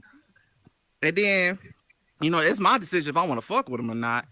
You know what I'm saying? But that's just how it is. A lot of materialistic shit. And sometimes guys be stupid. They use they shit to get girls, but then when the girls use them and play them, then they be like, "Oh, your heart, They be they mad. broken hearts and shit." Yeah, they be saying they're all bamboozled and shit. Like, but you was trying to pull the wool over somebody else's eyes to begin with. I don't know, but I don't fall for that chain shit. Not for nothing. You hear about people who really got money all the time wearing exact replicas of their actual shit. So your chain could be fake, and that car could be a rental. Yeah, you'd be surprised. Marty Mark, what do you think of my profile pic? I never checked you out, bro. And that's not going to happen. But at the same time, you know what I'm saying? Nah, like man, trying to get some free promo. Females, you know what I'm saying? Yeah. Females, you know what I'm saying? Damn it, they caught. It's a lot of buster ass dudes. I can't stand a buster ass dude that live with a female, don't want to work. She paying all the bills. And I'm like, I can't find somebody in that caliber. And I'm like, we could come together and do some shit. I'm always meeting broke ass females, and then the broke ass niggas meet. Who, me? Yeah, you lagging a little bit. Might lag. He put his hands up. Hello. He said hello. Hey Marty, we can hear you though, Slon. We can hear you though. Yeah. Hello. You know, hold Hello, on. yes. Some more noodles. I need some more noodles. Hold on. Oh, Is it me, your noodle time. boy? It's a noodle break. It's a noodle. And I'm for Sesame Street. Look at him. Look at him. Look at him. Look at him. Yo, he going in, yo. Yeah. Yeah, he going in. Head came off the body. That's a But shout out to all the new sad faces in here, man. If you haven't liked, man, make sure you like and save the world, man. If you take pictures, Can y'all hear everything, the make thunder sure in you my ear? hashtag talk that ish. Oh, thank God, because it's crazy. I think he's taking a schmeckle pic. There's a whole hurricane happening outside right now. Yeah, I say it's storming at my house. Bro, that's like 91 over here. Hot as hell. Shit. Hot as hell. Over here in Texas, it's like it was like 98 today. I'm in Hot as Jersey. hell. Hot as hell. Inhale. Yes. Hell Inhale. yeah. Mm-hmm. Ooh.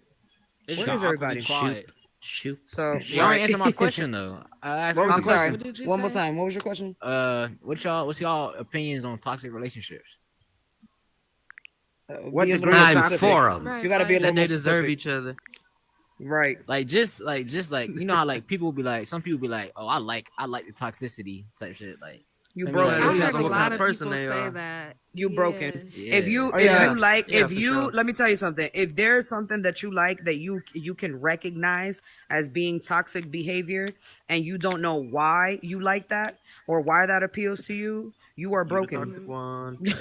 You 'Cause are a lot of broken. A lot of breeze people, right I past can't those vouch red for that. I also could vouch for that. A lot of people do like toxic relationships. yeah, Like only Oh, yeah, most due to the people fact do. that they break up and get right back together. yeah. We also Break have up to and talk get right about. We back. also have to talk about where all of that comes from, though, right? Because It's from the parents. that's all correct. That's all learned behavior. That is You know, again, Oh, it's yeah. it's what you learn Yeah. to be what to perceive as to be normal, and when you perceive certain things to be normal, this is the result. You know what I'm saying?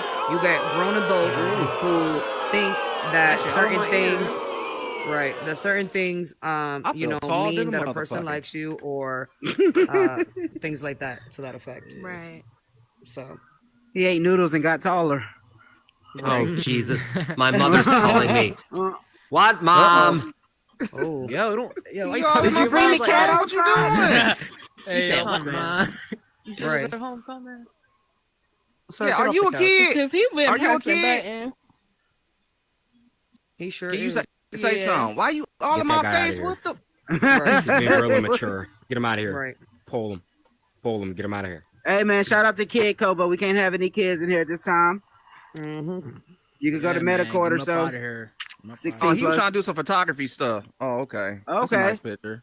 That's a nice picture right here. I'm Dash. He said he could stay because he took a nice pic. He can say he took a nice pic. If you take nice pictures, you can come to Talk That Ish podcast. Comment, dip. You gone. Listen, as long as you behave, you good for now. Throw the Miss Prime. Listen, everybody, I just want Cherry, everybody to know hear. real quick. I just want everybody to know I'm a family friend. So every time I come in here, just know it's up from that. Family reunion. Who you We introduced it. I got this cousin. No, Y'all not trying to play family reunion right now? What's up? What's up? We can do it. What y'all on? Hey, no, so I got a question. No, it's funny how like everybody just relate to that. How many like watched all that? Oh, what's all I mean? Because I'm a true 90 baby. Yeah, for sure. All right. So like, do you think that was like the and like you see how that format is? Like, do you really think that like? Do you feel like that was a format to like say like that's something that we're instilled off it now? Like this is like everybody vibing off of each other. You feel me? Or what? So like not no sketch comedy or what? So, but can you like believe that's one of the formats? Like I guess. I think it's all about personality too. You know, I think you they get the right group. You know what I'm thinking? Right I'm thinking about building an acting studio. If I build an acting studio, would y'all want to do some skits, some funny skits and shit? I would. Yeah.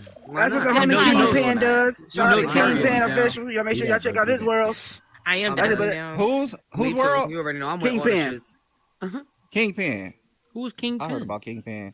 Yeah, Kingpin official. He does. He got it's a rap podcast, and he's under with the same umbrella with MHG. But no, he's a good cat that's in this Horizon world. He got a lot of worlds. So yeah, he's like the Georgia world. He's around my house for some reason.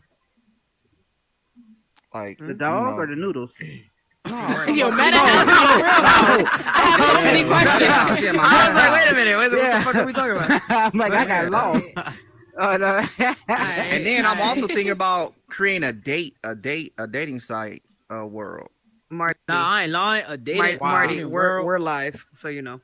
Okay. Yeah. Man. Yo, you need to create a You giving up all the goods, bro. You hear it, world. But ain't nobody gonna do it like me. Nope. Ain't nobody gonna do it like Marty Marr. Ain't nobody gonna do it like me.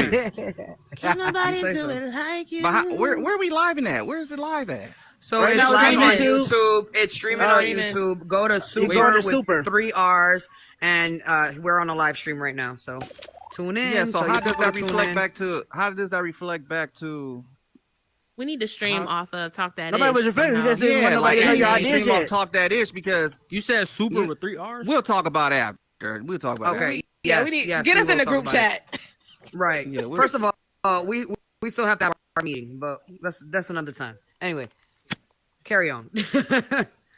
Super with 3 R's. Iced tea. Super with 3 R's. Yes. It's how his screen name is spelled. What it do? Yeah, right here. Cold killer. What it do? If you haven't noticed, it's the dead body just creeping in the corner of this whole pod. Yeah. Where? Shout out to the big homie Super. Just so y'all know, this is one of the best videographers that there is in the game here in the metaverse. And you know, shout out Super.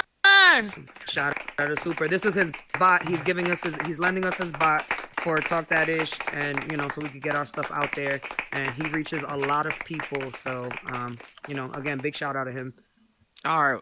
So anybody else got some shit to talk? Let's talk some shit. That's what I'm here for. Yeah, let's talk some real shit. Let's talk some shit. It's already time. Let's talk some shit. I'm about to say, it's 7:19 over here. It's 6 o'clock here, so yeah, it's time.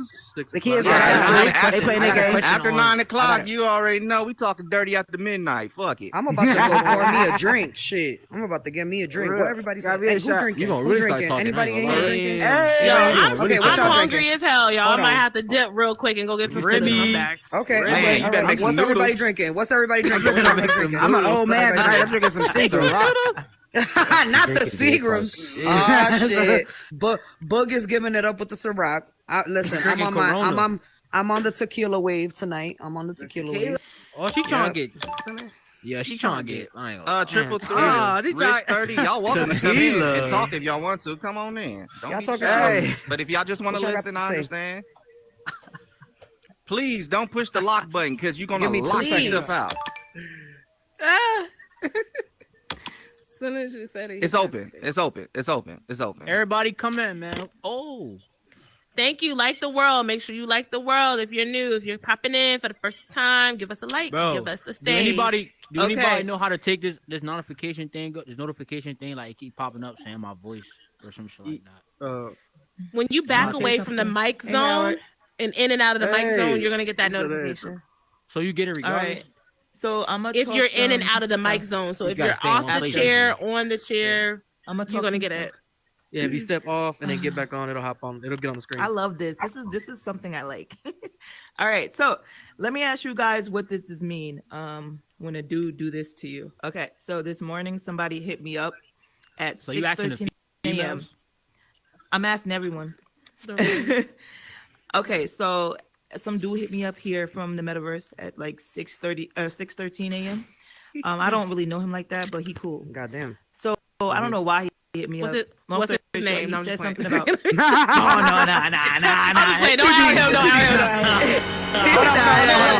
Find me after the pod, yo. Find me after the pod. Yeah, we can't listen. Find me after the pod. Yeah, no name dropping. It's quick, please. No, I'm good at it. I was just joking. I try to help people.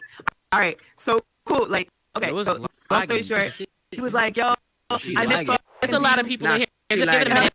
There's too much people. Okay. Hold on. Hold on. There we go. Yeah. So he said, "Yeah, we good." Hey, I miss talking to you. How you doing? I told him, okay. He asked me, am I still here? You know, because I'm moving to Portugal pretty soon from Florida. So, anyways, long story short, I told him like, yeah, I'm cool. I'm here. Whatever. I'm about to jump on. All of a sudden, he vanished. Oh. He ghosted you? He vanished. Yo, niggas are weird, bro. No, he wanted some meta play. It's not that. That's exactly what that was. He wanted some meta play. He just ain't on the game no more. No, I'm he's not on. playing. He just literally said, I miss talking to you. So I said, okay, I'm about to jump on because I stopped to go, cook. And I jumped on it. All of a sudden, no, he's still there. So can you tell if he's but he's not on? So he ain't text back. He's not on. He just went blank. Oh, somebody else hit him back before you.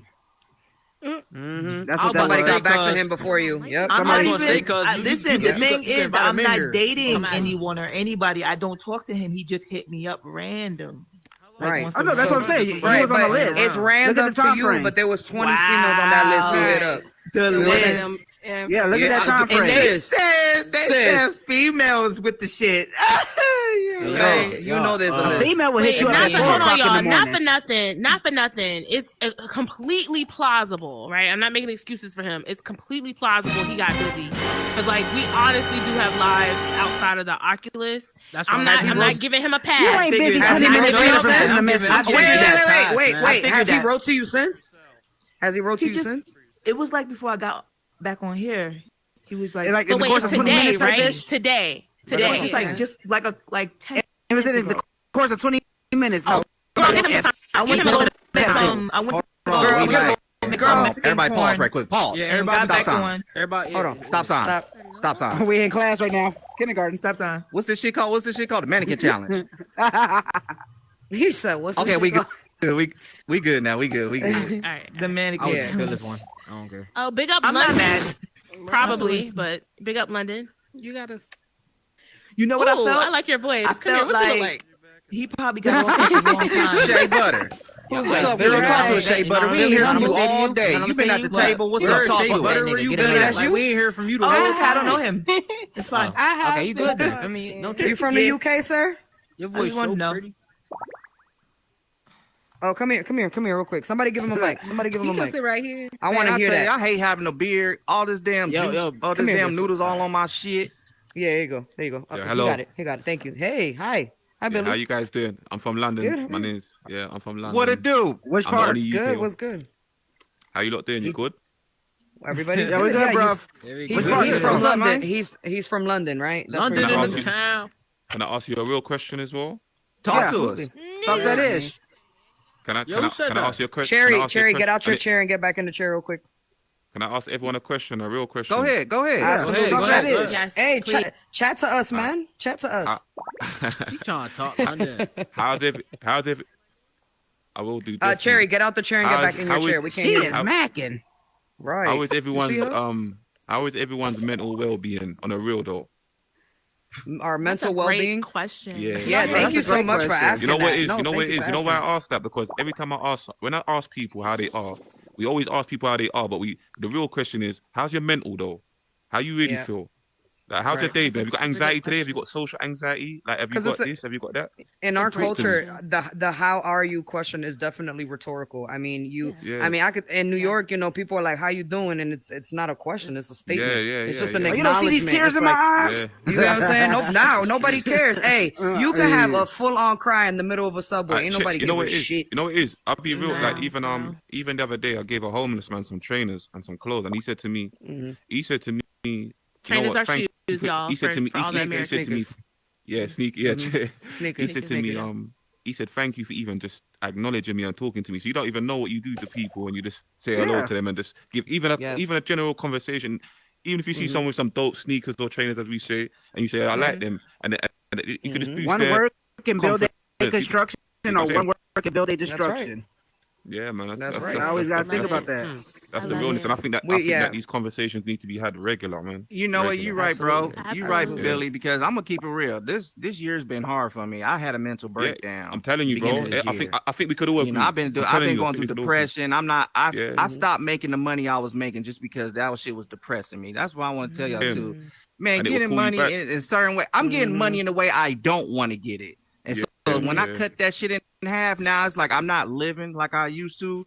And then I had problems with my friends. I had problems with family. I cut a lot of people off. So to be honest, this Oculus, this little Horizon thing, my cousin put me on, and I like having conversations. That's why I built this, because I like talking. If I don't talk, if I don't talk, then there's gonna be an issue within myself, and then I'm gonna go through a lot of shit. Can I just say, bro, I really respect you for saying that, man. Hey, Marty, you really and you take my hat off to you because hold on, G-Do. Hold on, G-Do. A lot of people don't admit these things. A lot of people won't admit they had a break, and I admit this, and I'll tell you this. I think we all went through it during this pandemic. We all went through it in some sort of way. Yes. And we didn't realize it until after. You know what I'm saying? So I respect you for saying that, man. But I made this right here because when I got older, I got bolder. And I said, I don't give a fuck how nobody feels. You know what I'm saying? I'll tell you, like, I don't know if you was in here, Brooklyn, but at that time when I was telling people, like, I only have sex 3 times a year.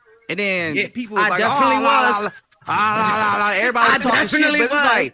But it's like, y'all don't my reason why I'm doing it. Like, I can have sex all the times I want, but it's just like, right. I'm getting older. It's not important to me like it used to be. You know what I'm saying? I'm trying to figure out a different way in life now. You know what I'm saying? I understand. I'm trying to figure what's my plan. I told that story. I got shot. I died. I'm back here again. Bro, I have a purpose. So I'm trying to find I'm trying to find my purpose. I've been shot myself, bro. So I can relate there. And obviously, as we can relate to that, I've been shot myself. It means it's purpose.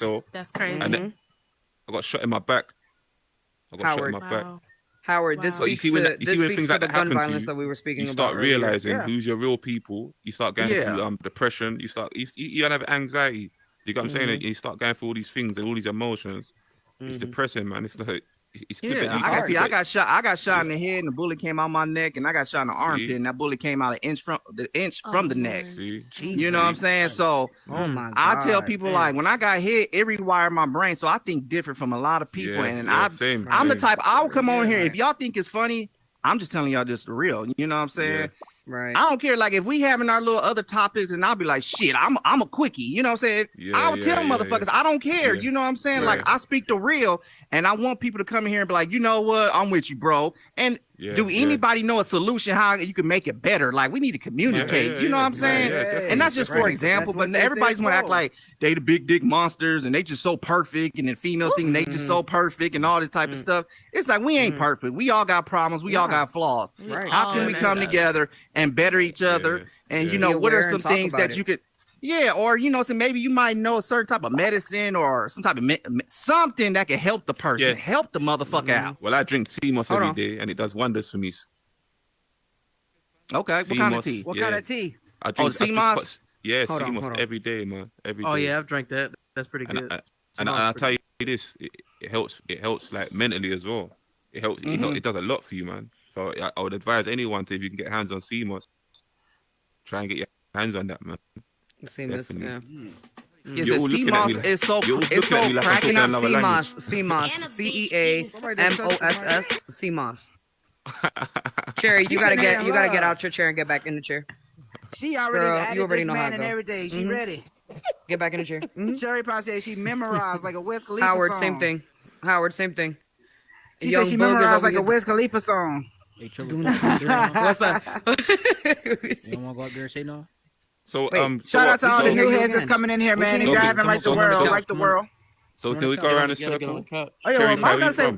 Yeah, come on the couch though. Come on the couch so they can hear you. We can't hear you. I don't know why your shit's fucked up. Yeah. Well, my mental health, I gotta say, man, I'm getting back up to par, man. Like I said, had a couple of dark moments, but gotta be in that right mind state. I got a little one coming now, so absolutely, I gotta be positive. Yes. Make me with that Cherry. I have no idea. Hey, Cherry. What's going on? Oh, yeah, take my seat. Thank you, bro. Hey, okay. Everybody, listen. I thought he was about Listen to what? I thought he was about to start doing Luther. Shout out to DJ Technical in the building. One of the best Billy was just saying, basically, everybody go around the circle and talk about, you know what I'm saying, how your mental health is. Can she get a chair there, please, bro? Thank you. Jump in, Cherry Pie. You got that. That's you. They can't. Take a seat. Get it, Cherry. Where you from? Billy wants you to listen. That's where she wants you to lives. sit next to him, right? You saw my profile picture, didn't you? No, I ain't seen nothing yet. I ain't seen nothing. No. Billy. Perception. Just being a gentleman, bro. Just being a gentleman. We were talking about this earlier. He was just being nice. Okay, go ahead, Billy. He was just being nice, right? He was just being. I think I need some more noodles. I might be back. Hold on. Can I go around the circle and ask if Cherry Pie, where you from? I need 2 noodles. I am from North Carolina, Charlotte, North Carolina, Queen City. Okay. What's it like over there? What's the weather like?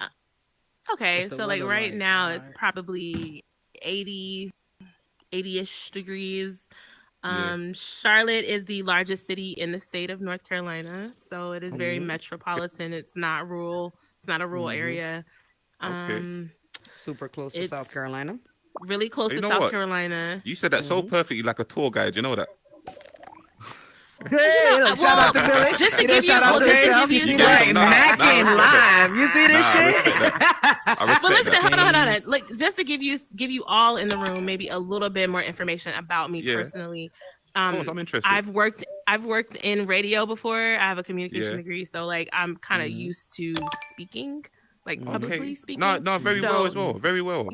Thank you. So it's not. I mean, I didn't really mean to sound like a tour guide. This is the most beautiful thing I've ever seen in my life. Given the professional voice. I am giving a professional and a little bit of flirty, you know. Okay, thank you, ma'am. Thank you for that. Thank you for that, man. Thank you for giving us. Thank you, Billy. Thank you. Thank you for giving us some. All right, y'all, get a room. Not the Talk That Ish podcast room, but get a room. Howard, nice to meet you, my friend. How you doing? You good? Likewise, man. Yes, sir. I'm good, man. Can't be no better. So where you from, my friend? Oh, I'm from Vegas, but I'm down here in Louisiana. Okay, that's what's up. Catfish. Oh no, ain't no catfish. It's all real about me. Only the green. No. Catfish, like the catfish, like the actual catfish, Louisiana. Lord, oh my God! I'm sorry, I'm triggered. We were talking about catfish. Catfish. I'm talking about the food, like the food, like the animal. The catfish. Yeah, no, I'm down here in the South, but I like to catfish people too on the weekends. My name be Jason. So if y'all need somebody to be catfish, shout out to Jason. God. Jason Earls is the name. Shout out. Everybody who just entered the room, thanks for coming. Make sure you like the world. Make sure you like the world. Save the world. Yes, Billy. Say that again, Billy. Say it again. Yeah, let him know. Everyone that comes into get the Billy world. a drop. Get Billy a drop. Everyone that comes in, engineering.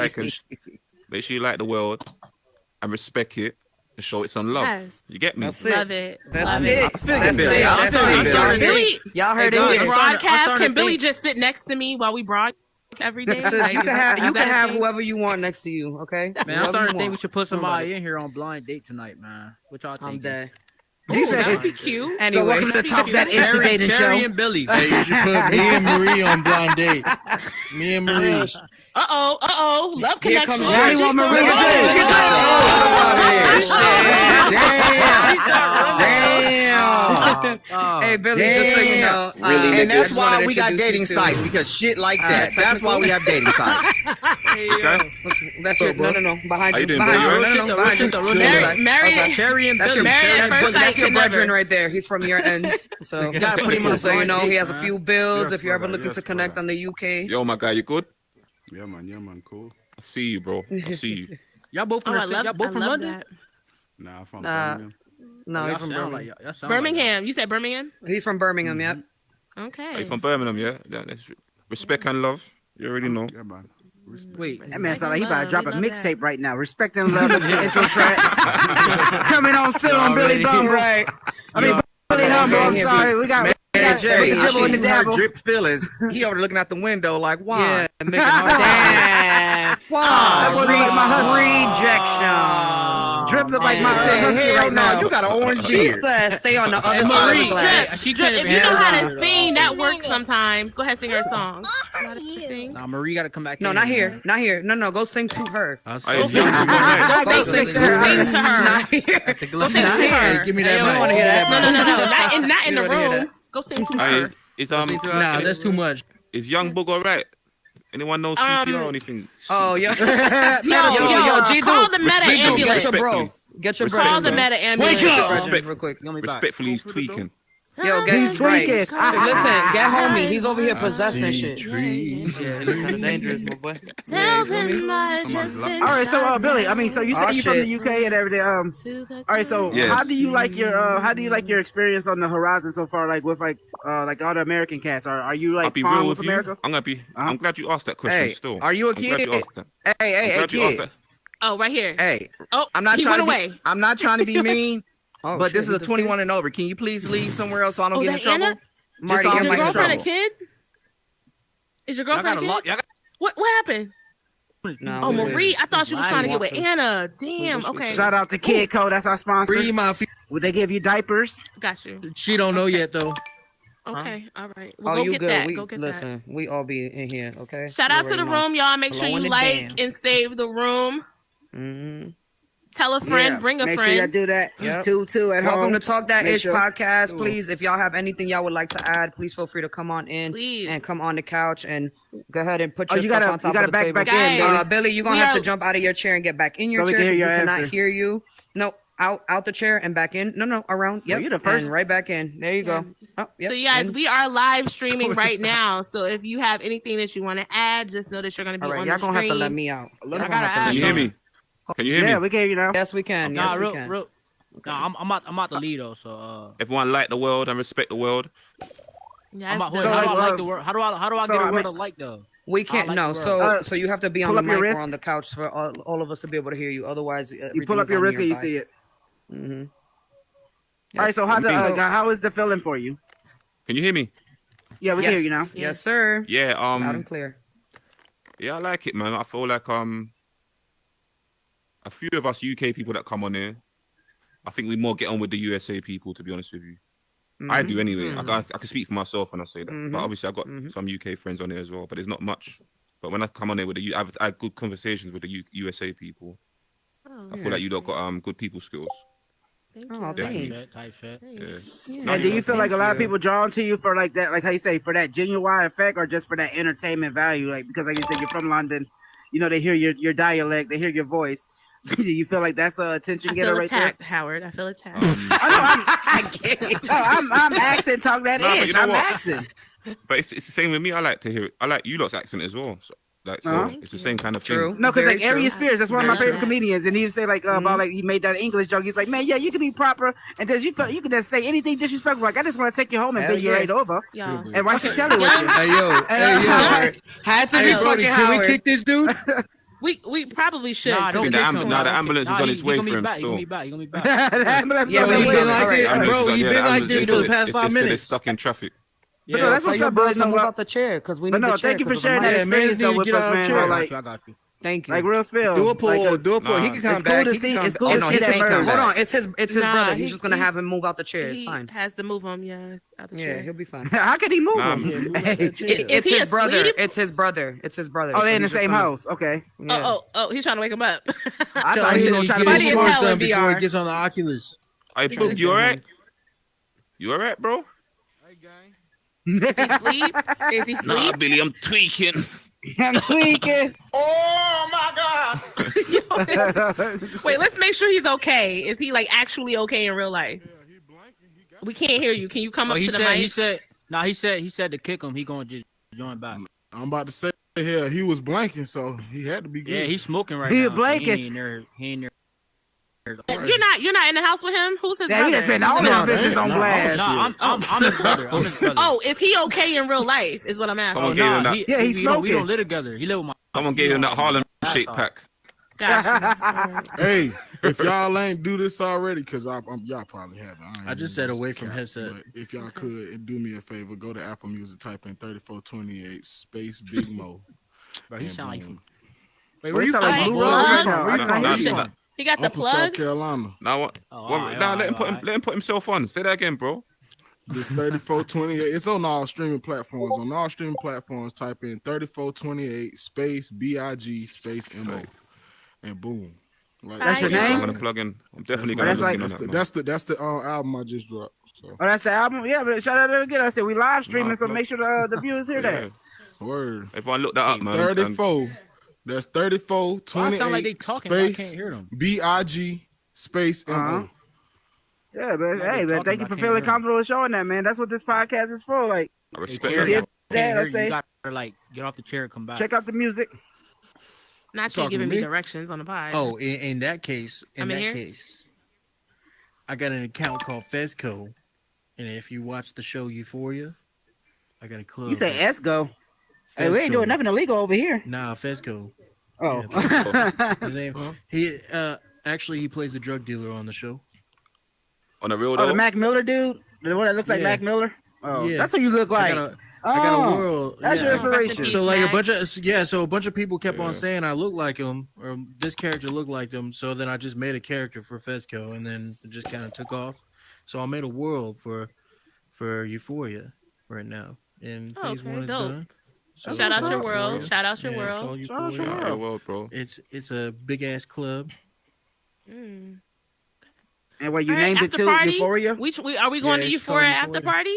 Is that where the party at? I mean we could. Y'all got we a just DJ can't have in any there? drunk caboose at 2:00. We just gotta leave before 1. Y'all got a DJ in there? Can I get in VIP? I ain't got no DJ. I got preset music in there. Can I get in VIP? There is no VIP. Cherry said she only goes if she VIP. Well, I don't go to clubs though. I'm in VIP. You see already. You already lost it. I can give you a code to the penthouse. Yeah, let me get that. Let me get that. I roll exclusive. I can give you. There's 2 codes. Yeah. There's a rooftop. Hey, don't get the code right now. There's a penthouse. Oh, okay, all right. Find me after the pod, bro. Find me after the pod. All right. That's that talk that is. We get VIP tickets and we make the dates happen. Howard, love connection over here. I don't know, Billy. Hey, Billy, you still gonna find me after the pod, right? Hey. All right. I got you. All right, check this out. Ooh, you know what? Yeah, so I got hold on, Billy. So I want to bring up a topic. She had a good topic. She was talking about some interview with Kevin Gates and who else? Andrika? Young Miami, Kevin Gates. And he basically, Kevin Gates is on that type of stuff where he's married, but he can still mess with other girls and he tell his wife about it and she don't care type of deal. So when it comes to that type of deal, how do y'all feel about it? Do you think if you like got status and money that you could just be in a marriage and tell your girl like, hey, this is how life is going to be, you know, so I'm going to do X, Y, and Z? Or do you feel like also can you feel like a regular dude that's just ain't shit could do the same thing? Hell no. Can he do the same thing, or is it the status and money? I need to get over here. Hell no, bro. I'm gonna tell you that off gate. It ain't no regular dude out here, bro. Listen, you take a dude like Lil Uzi for instance, right? Man, you see this man walking on the street, ain't no girl in history, and he ain't got no money. They ain't talking to him. I don't care what nobody say. They not talking to this dude. But since this man got money, so polyamorous couple like they allow other people inside their relationship. Yeah, I think it's I think it's all down to no, it's a so when you a celebrity, bro, you got some kind of like leeway to do what the hell you feel, because I'm telling you, in the world we live in today, not saying all females now, I'm not saying all females, but that's really like Kevin Gates' personality though. But Kevin Gates' personality is probably like, hey, I'm gonna do this if you like it or not. You know what that is? That is that's a form of narcissism, like in a way where you're a financial narcissism kind of way, where he thinks that where he knows because he's got the money and he's got her in a way like that, he thinks he can do what he wants. That's what it is really. But at the same time, that's just what social media be putting out nowadays. Listen to these girls on these podcasts. They always talking about if you ain't making a meal, or you got some women saying if you make $90K a year, that's not enough money. Like, really? All right, cool. And in real life, that's damn one at a money. time, please. One at a time. It's streaming. We are streaming. One at a time. Please. You feel me? Y'all can hear him? Nobody can hear you, Drip. Drip. You didn't lock the door. I can hear him. You didn't lock the door. Okay, can you hear me now? Can y'all hear me now? Man. Yeah. Can you hear me? Okay, so there was this TikTok not too long ago where there was this chick watching a video and she was dancing or whatever, and then basically she was like talking about like dick size or whatever, and she's like, if you ain't at least 6 inches, like I ain't talking to you. And in her comments it said, if you got A cups, I ain't talking to you. And she got hella offended by that. And I'm like, is that not like a double standard right there? Like, you said you didn't want someone that had less than, like 6 inches. We don't want mosquito bites, you know? That's true. Mm-hmm. Yeah. Man, I'm That's true. That's true. Yeah, go Can't on. hear you, Mo. Y'all can hear me? I said, yeah. y'all can hear me? I can hear. Yeah, we can hear you. Okay. So is it pronounced Tisha? It keeps turning off. What am I doing wrong? No, we can hear you in here. Yeah, we can hear you. Okay. Yeah, we can hear you in here. I gotta put it by my mouth. Okay. So me personally, I'm not gonna lie to y'all. Like, if I meet somebody and he's open and honest and stuff, and he tells me that like he wants to be with other people and he's keeping it honest, I think it's a situation. It doesn't matter the status. I might just be okay with it because he's honest. I'd rather have somebody that's honest to me and gonna be loyal to me than somebody that's gonna lie and do stuff behind my back anyways. That's just my opinion. So I think status matters for some people. So I dated a girl that was so she was polyamorous and she was married, and her husband didn't care if she talked to other dudes and like went on dates with other dudes and shit like that. Like it full on, like she could have a full on relationship with another person. I was only dating her for like maybe like a month. Okay. Because, and at first, she was upfront about it. And I was like, I don't know if I'm polyamorous or not, but like, I'll give it a shot, like, I think you're cool. I dig your vibe and shit. And like, so I was like, I'll give it a try. But then like, as it progressed, she was like, my husband comes first. You're like a second thought. And my thought process is like, man, if I'm in a relationship with someone, I want to be top of concern for you, kind of thing. Mm-hmm. Like, I don't want to be second.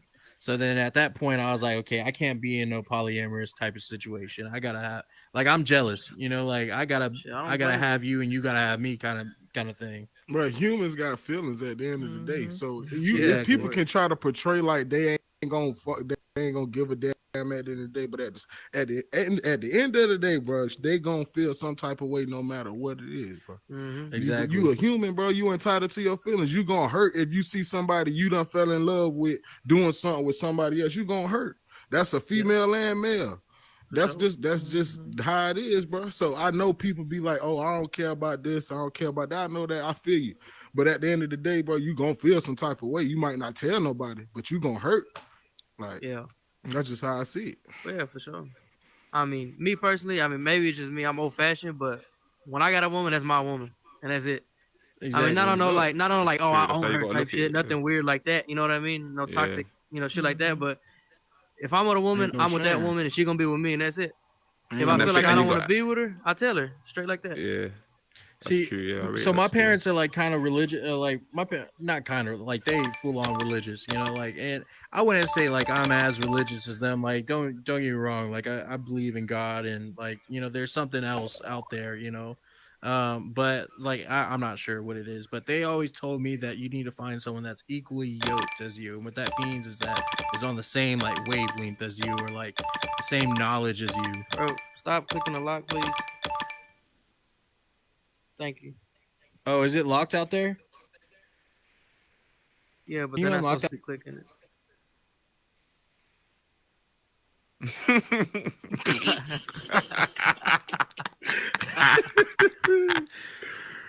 Hey. Oh, he recorded, I think. He's been in that stance for about an hour. Yeah, y'all should be able to get in now. What's up, Tech? Chilling. Yeah, y'all should be able to get in the door. Yeah. Just don't hit that lock button, otherwise it's gonna lock that door. What's up, G? What's up, man? Chilling, bro. But anyways, yeah. What were we talking about? Oh yeah, the poly thing. Yeah. Yeah, no, I can't. Yeah, I can't do that polyamorous shit.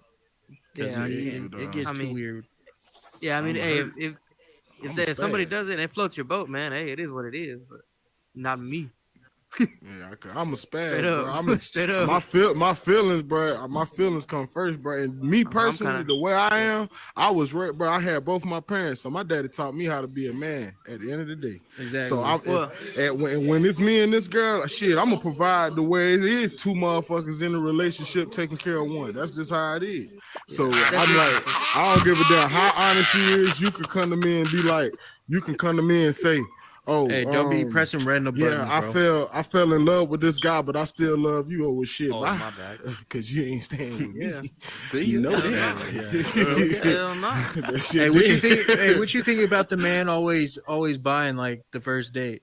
Like, do you believe it's like something that you have to do as a man, or is it something like? Because I personally believe that it's whoever offered the outing, I guess. That right there comes down to peer pressure, my boy.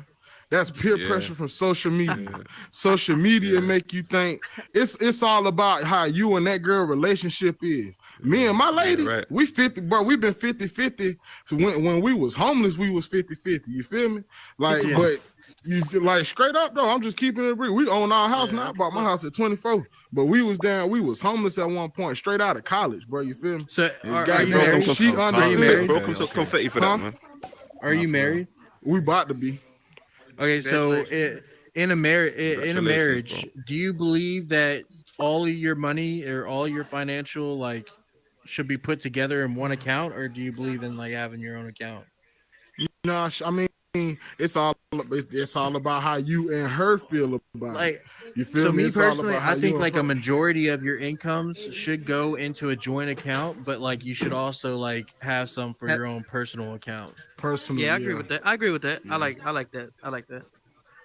Yeah, that is. I mean, yeah, that is smart. That is smart. Because at the end of the day, and I'm thinking from like a negative perspective. Like, don't get me wrong, but like at the end of the day, like in a divorce, in most situations, the man's income gets fucked with the most. I feel like, you know, like you get half of everything you own. Yeah, it's true. Unless the woman is the breadwinner in the relationship. Like, and I don't even know if she is the breadwinner. I don't know if I've ever seen a situation where a man like wins that kind of case. Yeah, so, yeah, he probably won't get shit. Rare.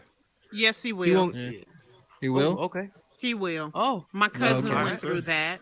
She made way more money than her husband, and they got divorced, and she has to pay him spousal support. So did she have her own like personal account, or did they share everything? That part I don't know, but I do know that when they separated, she has to pay him. Because same with Mary J. Blige. I said Mary J. Blige. Same thing with Mary. So do you think it's a bad thing? Do you think it's a bad thing to just go into a marriage with like a prenup in place? Like I wouldn't even care if a woman. But like in some cases, like it can be male or female, but like in most cases, and I'm thinking from a male's point of perspective, because in most cases, like what I'm thinking is like, damn, like if I'm like making all this money, like how do I know that she's not with me for the money or if she's with me for me, kind of thing. That's like when usually you don't I don't need try to get to married. That's when you don't need to get married. If you got to think like that, you don't need to get married. You got to have that trust. You got to know, okay, if I'm about to marry her, I don't give a damn what the consequences is. I know if something don't go right, my money might be her money. You feel me? I mean, that's just right because y'all done been investing in so many years with each other. It's only right. If something go down, you don't want to leave each other high and dry. You riding in the Benz, she on the side of the road with a damn homeless sign up. That'll be fucked up. You know what I'm saying? That's how I see it. Hey, baby, I'll catch you. Hey, I'll see you next week when I pass this street. Now, granted, if she do like adultery or something like that, and you feel me, either parties, if the man cheat or she cheat, and they divorce over that, hey, hands up to that one. I ain't got nothing to say. It's about feelings. Would you be okay? Would you be okay with your girl doing OnlyFans? Nope. Hell no, that shit dead. She ain't doing it now, so it ain't happening never. That shit ain't happening. No, sir. I don't know. I don't think like if she making a shit ton of money from that shit, like go for it. That's the devil right there, bro. As long as all money ain't good money, bro. That's gonna fuck up the mental in your home. That's the devil. All money is not good money. I don't give a damn how much money she make. If me and her, she can be making millions. As soon as she get off that camera from making a live stream, boom, me and her getting in the argument. Man, I done told you about that shit. You out here shaking your ass and these ain't looking at this, da. You feel me? But then everybody like, she making the money. Why he tripping? You crazy as hell. You crazy. You must, for real. Yeah, but at the end of the day, she ain't fucking none of these dudes. Like, all right, well, let me ask you this question. Well. You ever been to a gentleman's club? Yeah. You feel special when a stripper touches you? I personally don't like strip clubs. Me personally, okay, like, I don't find the point of it. Special? Would you feel special? No, not really, because I know she's getting paid for that. Right. What's the difference? There is no difference. There is no difference from her doing an OnlyFans and making that money and a stripper making that money. But the difference is that a person is physically touching on it. Like, I would probably get jealous if some random person was touching up on her titties and on her ass and shit. Like, I would get fucking jealous of that shit. But like, this is all on camera, so it's like no one's actually touching it. They're viewing it from their camera in their home. I guess for me, it's the willingness. That it's all on camera. Well, yeah, I hope, but like at the end of the day, like if you entering into like a relationship, there's got to be trust. So like until she's breaking that trust, I'm gonna trust her, right? That's on your end, because I'm gonna tell you straight up on my end, that shit ain't happening. Well, yeah, bro. no, hey, I'm the same way over here, bro. Like, I feel you though. I feel where you coming from. That's just how I am, bro. I'm like, nah, that shit ain't happening. I can't do that. It ain't happening. You can't have my treasure. You not about marriage to look at my and treasure. Dating has changed, and I personally feel like it needs to kind of go back to how it was, where there's some kind of sanctity and some kind of separation from some of the rest of this stuff. Like, if you're gonna be about the person that you're dating, then be about that person. But doing all this extra side stuff, it's just so. Why your face so ugly?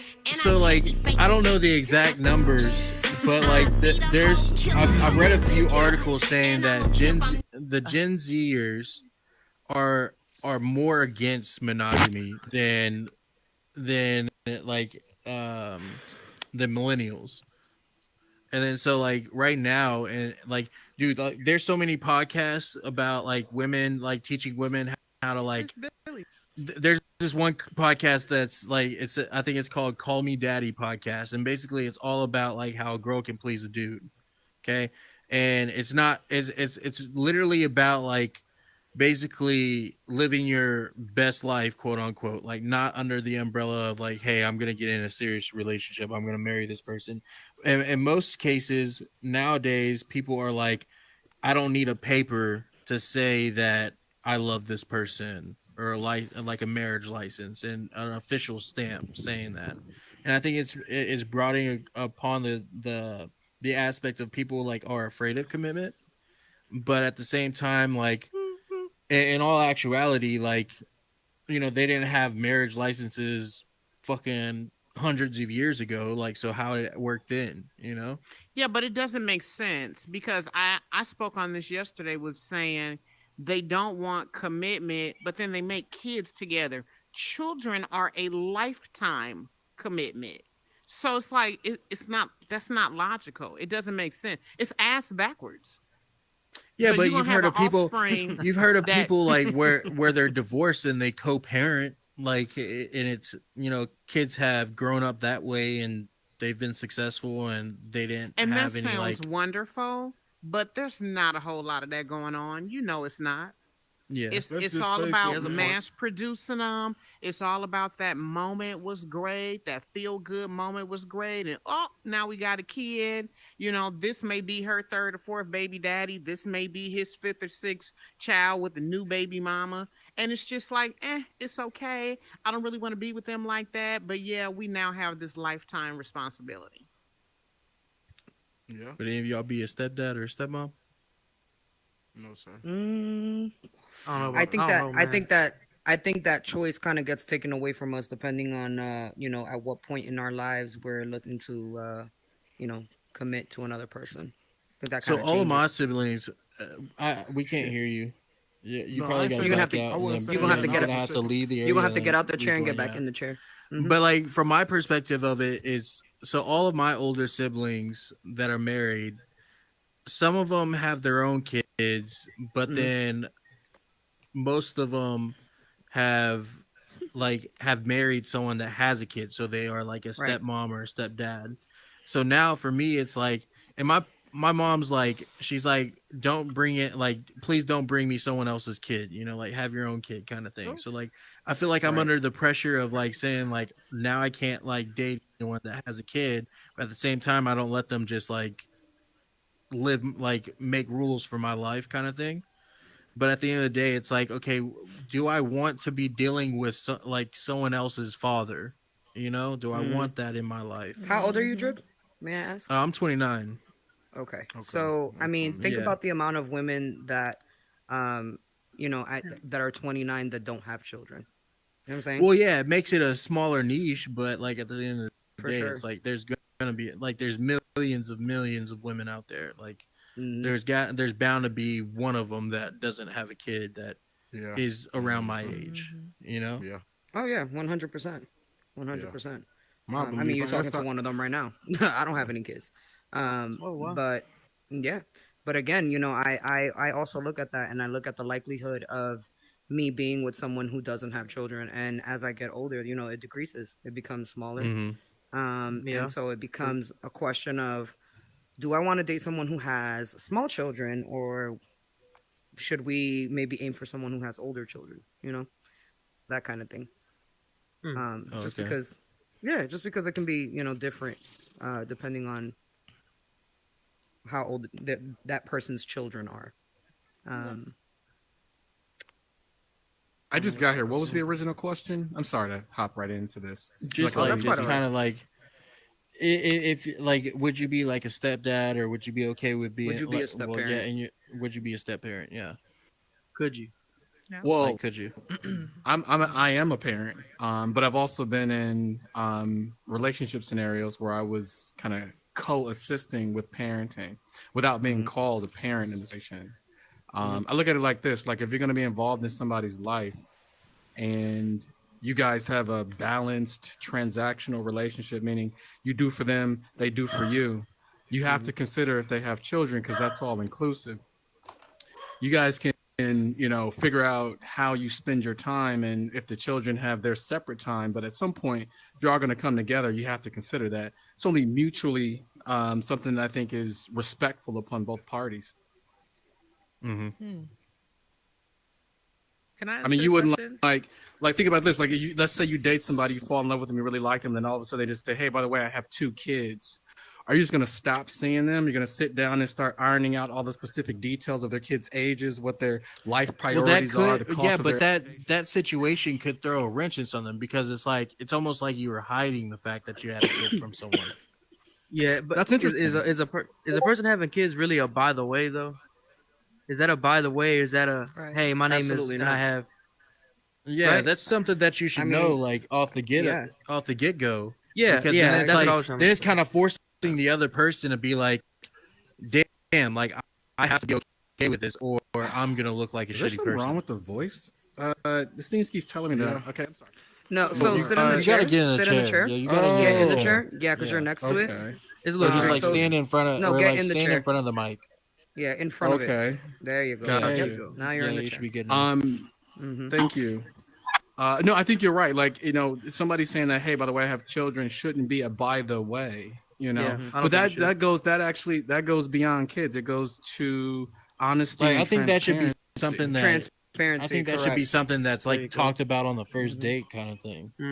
Right, but not everybody is up front on the first date. Like, I'm actually, back when I used to date, I had women that would often say, you're really forward. You should kind of hold back. You shouldn't put so much on the table so quickly. Because I would just like say everything. I had no qualms about like, okay, this is who I am. This is where I come from. This is what I've been through. Because I'm not going to sit up here and like put you in a whole honeymoon situation and be like, oh, yes, we're falling in love. This is great. Oh, and by the way, because that is a complete, that's a standstill to the pacing of the relationship if y'all are in that honeymoon phase and things are actually starting to progress. So you don't want to, be in a situation where all of a sudden just open the door and say, hey, here are my 4 kids or whatnot. But at the same time, it shouldn't be a situation like that. It shouldn't be, hey, I have kids. Are we still going to communicate? And this comes down to the individual. Everything is case by case, and everybody has the same integrity, same morals, same outlook on life. So that is that is a by the way moment, because you might actually be completely surprised at who you thought you were falling in love with. It happens. Everybody has layers. Like, people are like onions. You can't sit up here and expect people to just be one tone, one note, one version of themselves. People are reactive to their environments.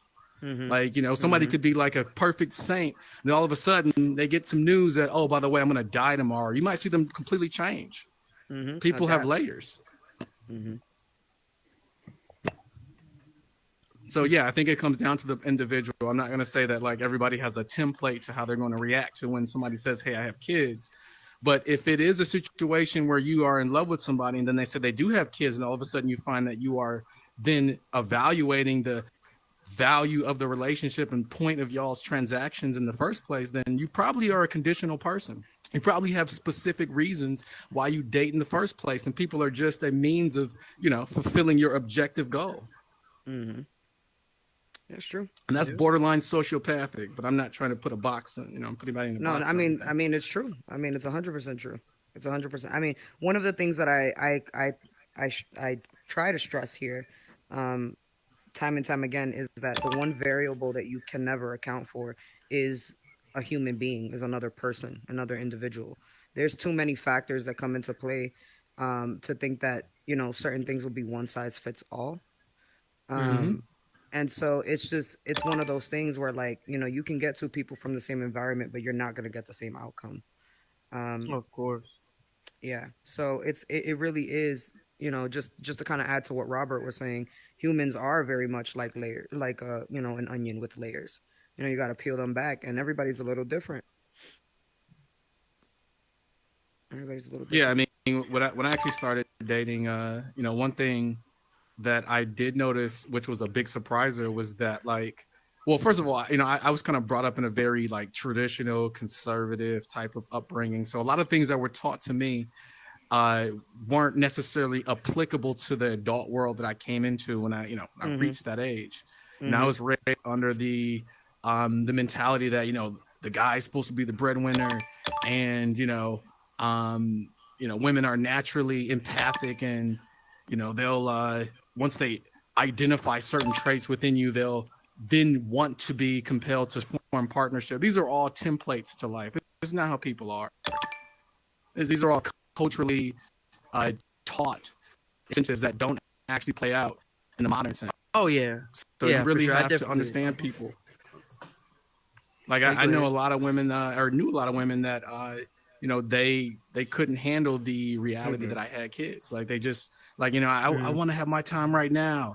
You know, what are you doing? Oh, I'm cooking dinner. I gotta like start prepping for dinner, and I gotta also make sure my kids are doing their homework, and I gotta make sure that they're ready for school tomorrow. You know, I can't go out tonight because of such and such. And you'd be surprised at how many women were actually turned off to that. You know, they weren't empathetic to the reality of, oh, you got kids, because not everybody wants to actually take on responsibility. People want their freedom. They want to be able to just go out and, you know, approach the world as if it's here for them. So, you know, when I've somebody, heard women say, I've heard women say things like, no, I'm sorry to cut you off, Robert. I've heard women say though things like, no, I want like my kid with that person to be their first child. Oh yeah. Yeah. You know, so that and that's a form of genetic bias, which is perfectly understandable because everybody wants to, you know, extend their genes, procreate, and have their legacy carry out. That's your natural. I guess that's your natural instinct. Well, that's your option to life, right? You're born here, so biologically you have a right to procreate. Nobody's going to sit up here and tell you that you can't. So that's a natural sort of like, I want to extend my genes incentive. But at the same time, you know, you could adopt, you could foster, and you could still be an exceptional parent. There are people who are far better parents in the foster care system than, you know, 60% of the people are having kids right now. What I'm saying is though, right? What I'm saying is, like, for instance, like I've heard women say about men who already have children with someone else that they want, you get what I'm trying to say? They want their child with that person to be that person's first, like, like if, like, for instance, if you and I were together, if you had like children from a pre-existing relationship, that wouldn't fly because I want my kid, which would be our kid, to be your first kid too. You know what I'm saying? Right. That's how that's how I look at it too. I look at it like that too. Like I be feeling bad sometimes. I'll be like, dang man.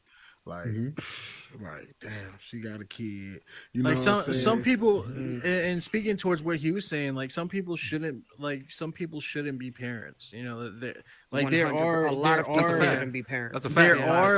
There are things like adoption and foster care that are good for that, but at the same time, like some of those people shouldn't be parents as well. Like they may go through all this rigorous tests, and I'm talking from a standpoint because I was in foster care when I was little and I was adopted when I was little.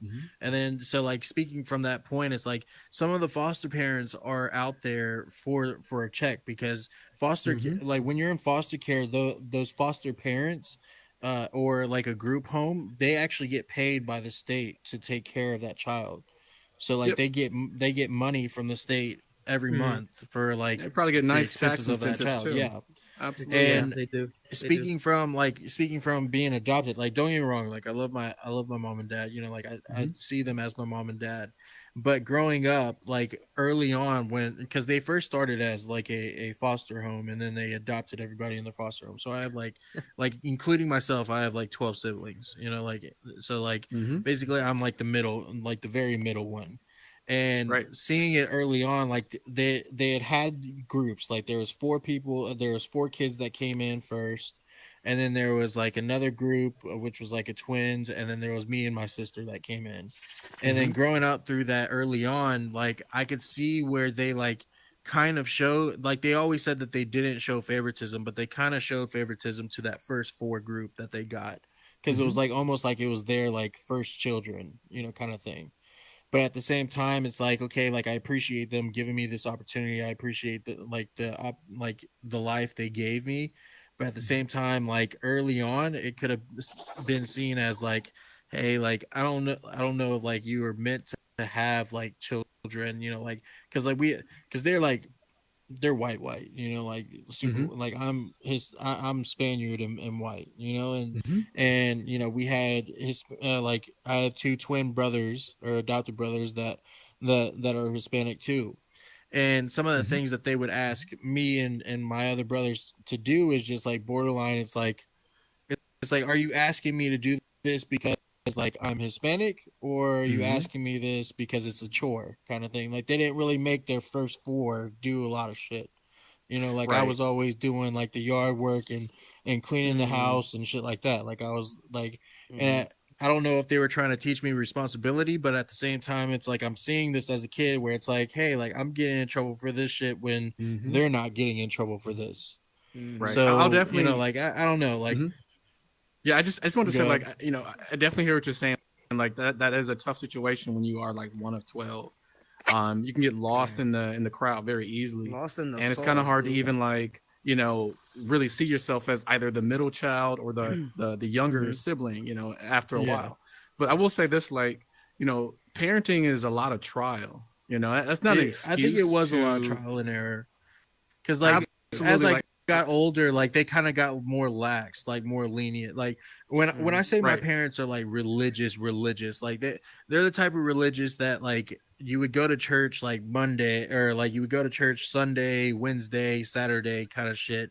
You would take naps on Sunday because it's the Sabbath, like, and you would speak it like everyone had to be baptized in the Holy Ghost and speak in tongues, and you had to raise your hands in church. And if you're not raising your hands in church, you know, then it's not showing that you're worshiping God, kind of thing. Gotcha. And they're big into like their last name and shit. You know, it's like, you know, don't do anything to the Westbrook name, you know, like kind of thing. And I'm like, you know, it's not that serious, you know? Right. Yeah. I mean, like, you know, growing up in a religious household and, you know, being one of many is both a privilege, but also difficult situation depending on difficult. You know, the parenting approach, because you can you know, being raised under some really harsh rules, and when you're young you don't often understand what those rules are applying to until you get into like, you know, your young adult and adult life. And you know, sometimes the experience post that raising is you coming into your own self, meaning you're learning to think outside any sort of like religious dogma that was kind of, you know, instilled upon you. It is principle, it is moral, but at the same time, you have to, you know, reach this point in your life where it's like, okay, what do I understand about the world? What makes sense to me? You know, is this the correct template to how I'm supposed to go about living life, or do I go about interacting and figuring out things on my own? That's a tough situation sometimes. Yeah. So like, and it took me a while to realize that it's like, so like it took me like when I was in college, like you know, like my parent, like when I was in college, you know, and my parents are well off, and you know, like when I was in college, they would give me like allowances every month, you know, for shit. And, you know, like after I turned 21, like I got caught, you know, drinking, and they gave me an ultimatum where it's like, you know, you either come home or we're cutting you off. And at that point I was like, man, I got to make decisions for myself. Like I'm staying in college. I'm not going home. If I go home, it's just me going to be faking it through the motions. Like I'm not as religious as you. I don't believe in the same thing as you.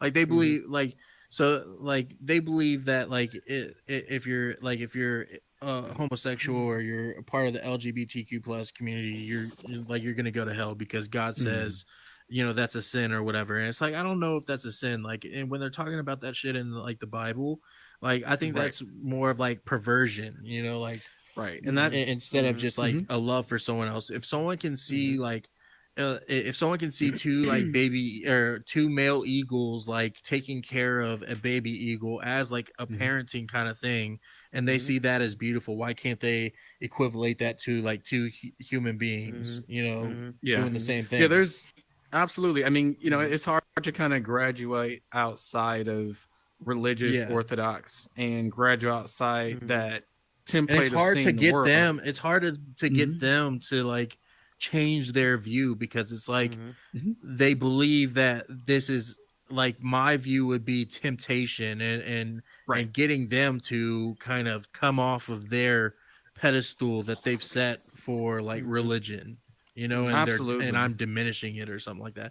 They always they think of the saying like the saying like "get behind me, Satan" or whatever. Like when I think when Jesus was tempted in the desert by Satan, and he's like, man, I can give you all of this, and then Jesus was like, get behind me, Satan, God created all of this, you know, like this is already ours, you know, kind of thing. And from my perspective of it, it's like I had to understand that it's like, okay, like at a certain point in your life, you listen to your parents, you honor your mom and father, but at the same time, you gotta develop your own discernments and your own like way of thinking, because that's like the only way you're gonna actually grow, I feel. And it took me a while for that, because like growing up, like they were all like anything that I would do, like I would say I was pretty smart growing up, like I was like AB honor roll, getting awards and shit, but it wasn't for Bible kind or religious things. Like my little brother was like in kindergarten reciting like scriptures and shit for like their ABCs or whatever. Like it would be different scriptures for each like alphabet letter that it would start with, and they would get all this high praise, and I would get like an award and shit, and like Please they don't wouldn't press brag the about button, me just for walk that through the shit. door. And I'm like, why am I not getting this recognition kind of thing? But then after a while, I was like, man, I don't need your recognition. Like, I'm just gonna show you what I can do, you know? And that's a really difficult thing to do. Like, you know, as you grow up and you know, and this doesn't happen for everybody, but you grow up and then you start to think outside your parents, you know, their conditions and their moral weight, the things that they put on you as principle and said that you have to follow these rules. When you start to graduate outside that, it can be very alienating. It can be very strange because, you know, family is supposed to be your backbone. That's your rock. You know, that's where you kind of get all your confidence and so forth. The only thing I can say is like it, you know, when you do start to graduate outside those, and it's not like when I say graduate, I don't mean like you're letting go of the principles that your parents gave you. You're just learning to add addition. See, what I've to learned that. is like what I've learned is not to talk Please about don't certain press the topics button, just walk with through the them. door. You know, it's like, okay, if I don't have the same view, because like, okay, so like for example, my sister's gay. You know, like she was married, had 3 kids. She always like felt like she was gay or whatever, but like you know, from the whole religious aspect, saying like, oh, you're gonna go to hell, you know. And you know, finally, you know, she was like, man, you know, forget this. Like, I'm just gonna live my life. Like, this is what I believe. And I believe that she's okay. Like, I believe that God's not gonna send her to hell because she loves a woman, you know. Like, absolutely, she tried the whole male and woman thing, didn't work out. And her relationship now is way better than what she was having with the dude she was married to. And I'm like, okay, she's happy, like I'm happy, kind of thing. I don't think God wants to take away her happiness. But from their aspect of it is like this past Christmas, like she was asking if my sister was going to come home for Christmas, and I was like, well, she's probably not going to come home if you don't allow her significant other to come over. And she's like, well, I can't do that because like that's against, you know, God's rules, you know. And I'm like, honestly, like you don't have to like it, but like if you want your daughter there, you're gonna do things that sometimes you don't like to do, you know. Like you don't like working at a job and making your income, but you do it because you have to. You have bills to pay, you know. Like it's not it. Don't get me wrong, like a job is nothing like maintaining a relationship with one of your like children, but at the same time, it's like, dude, like, wait a minute. Hey, yeah, we need you to chill out. Hey, is that a kid? I think it is a kid in here, so I'm not sure.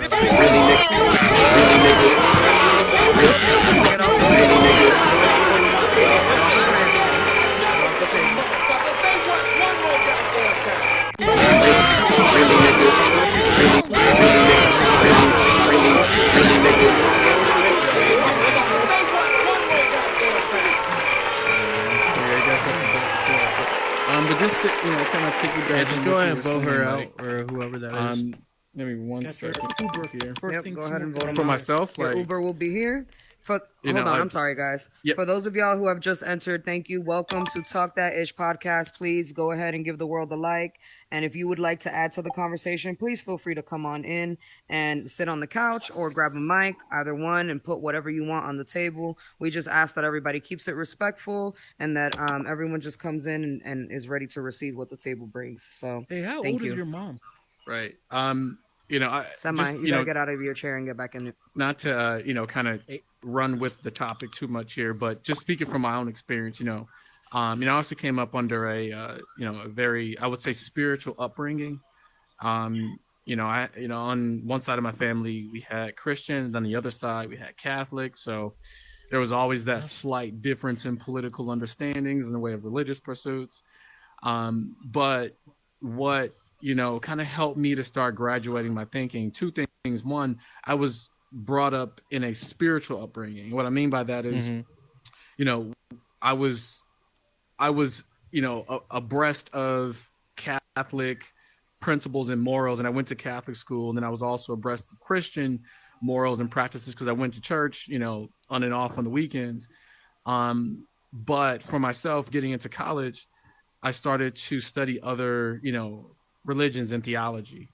And the big thing that was like, I guess, a who's bridge trying to for remove me. Super?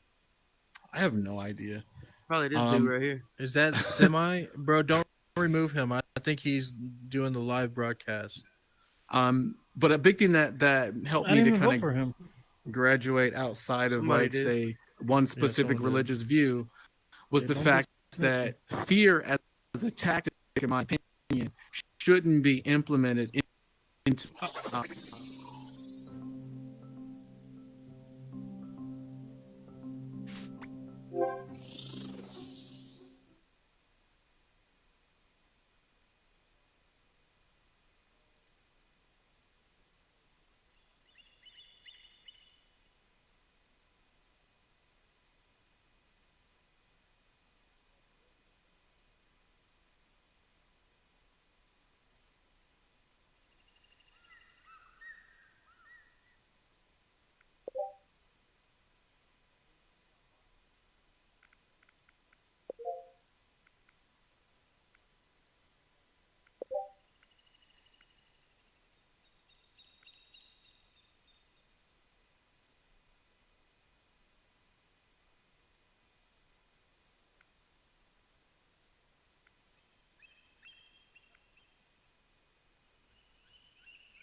Yo, what up, stream? So, hey, again, this is your boy Super in the building. Hey, man, we got accidentally booted from the podcast. Some kid wants to play games and remove people out here, so they removed the my streaming account. But hey, it's cool. We got 2 hours and 40 minutes of content, man.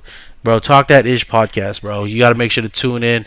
Your host, Howard702. You're the world creator himself is going to be Marty Marr. You know what I'm saying? Make sure to check them out. I'll make sure to tag them on all the socials. Make sure so that y'all can find them. They on Facebook and Instagram, all right? So we tuning out. We going to end the live stream here. Again,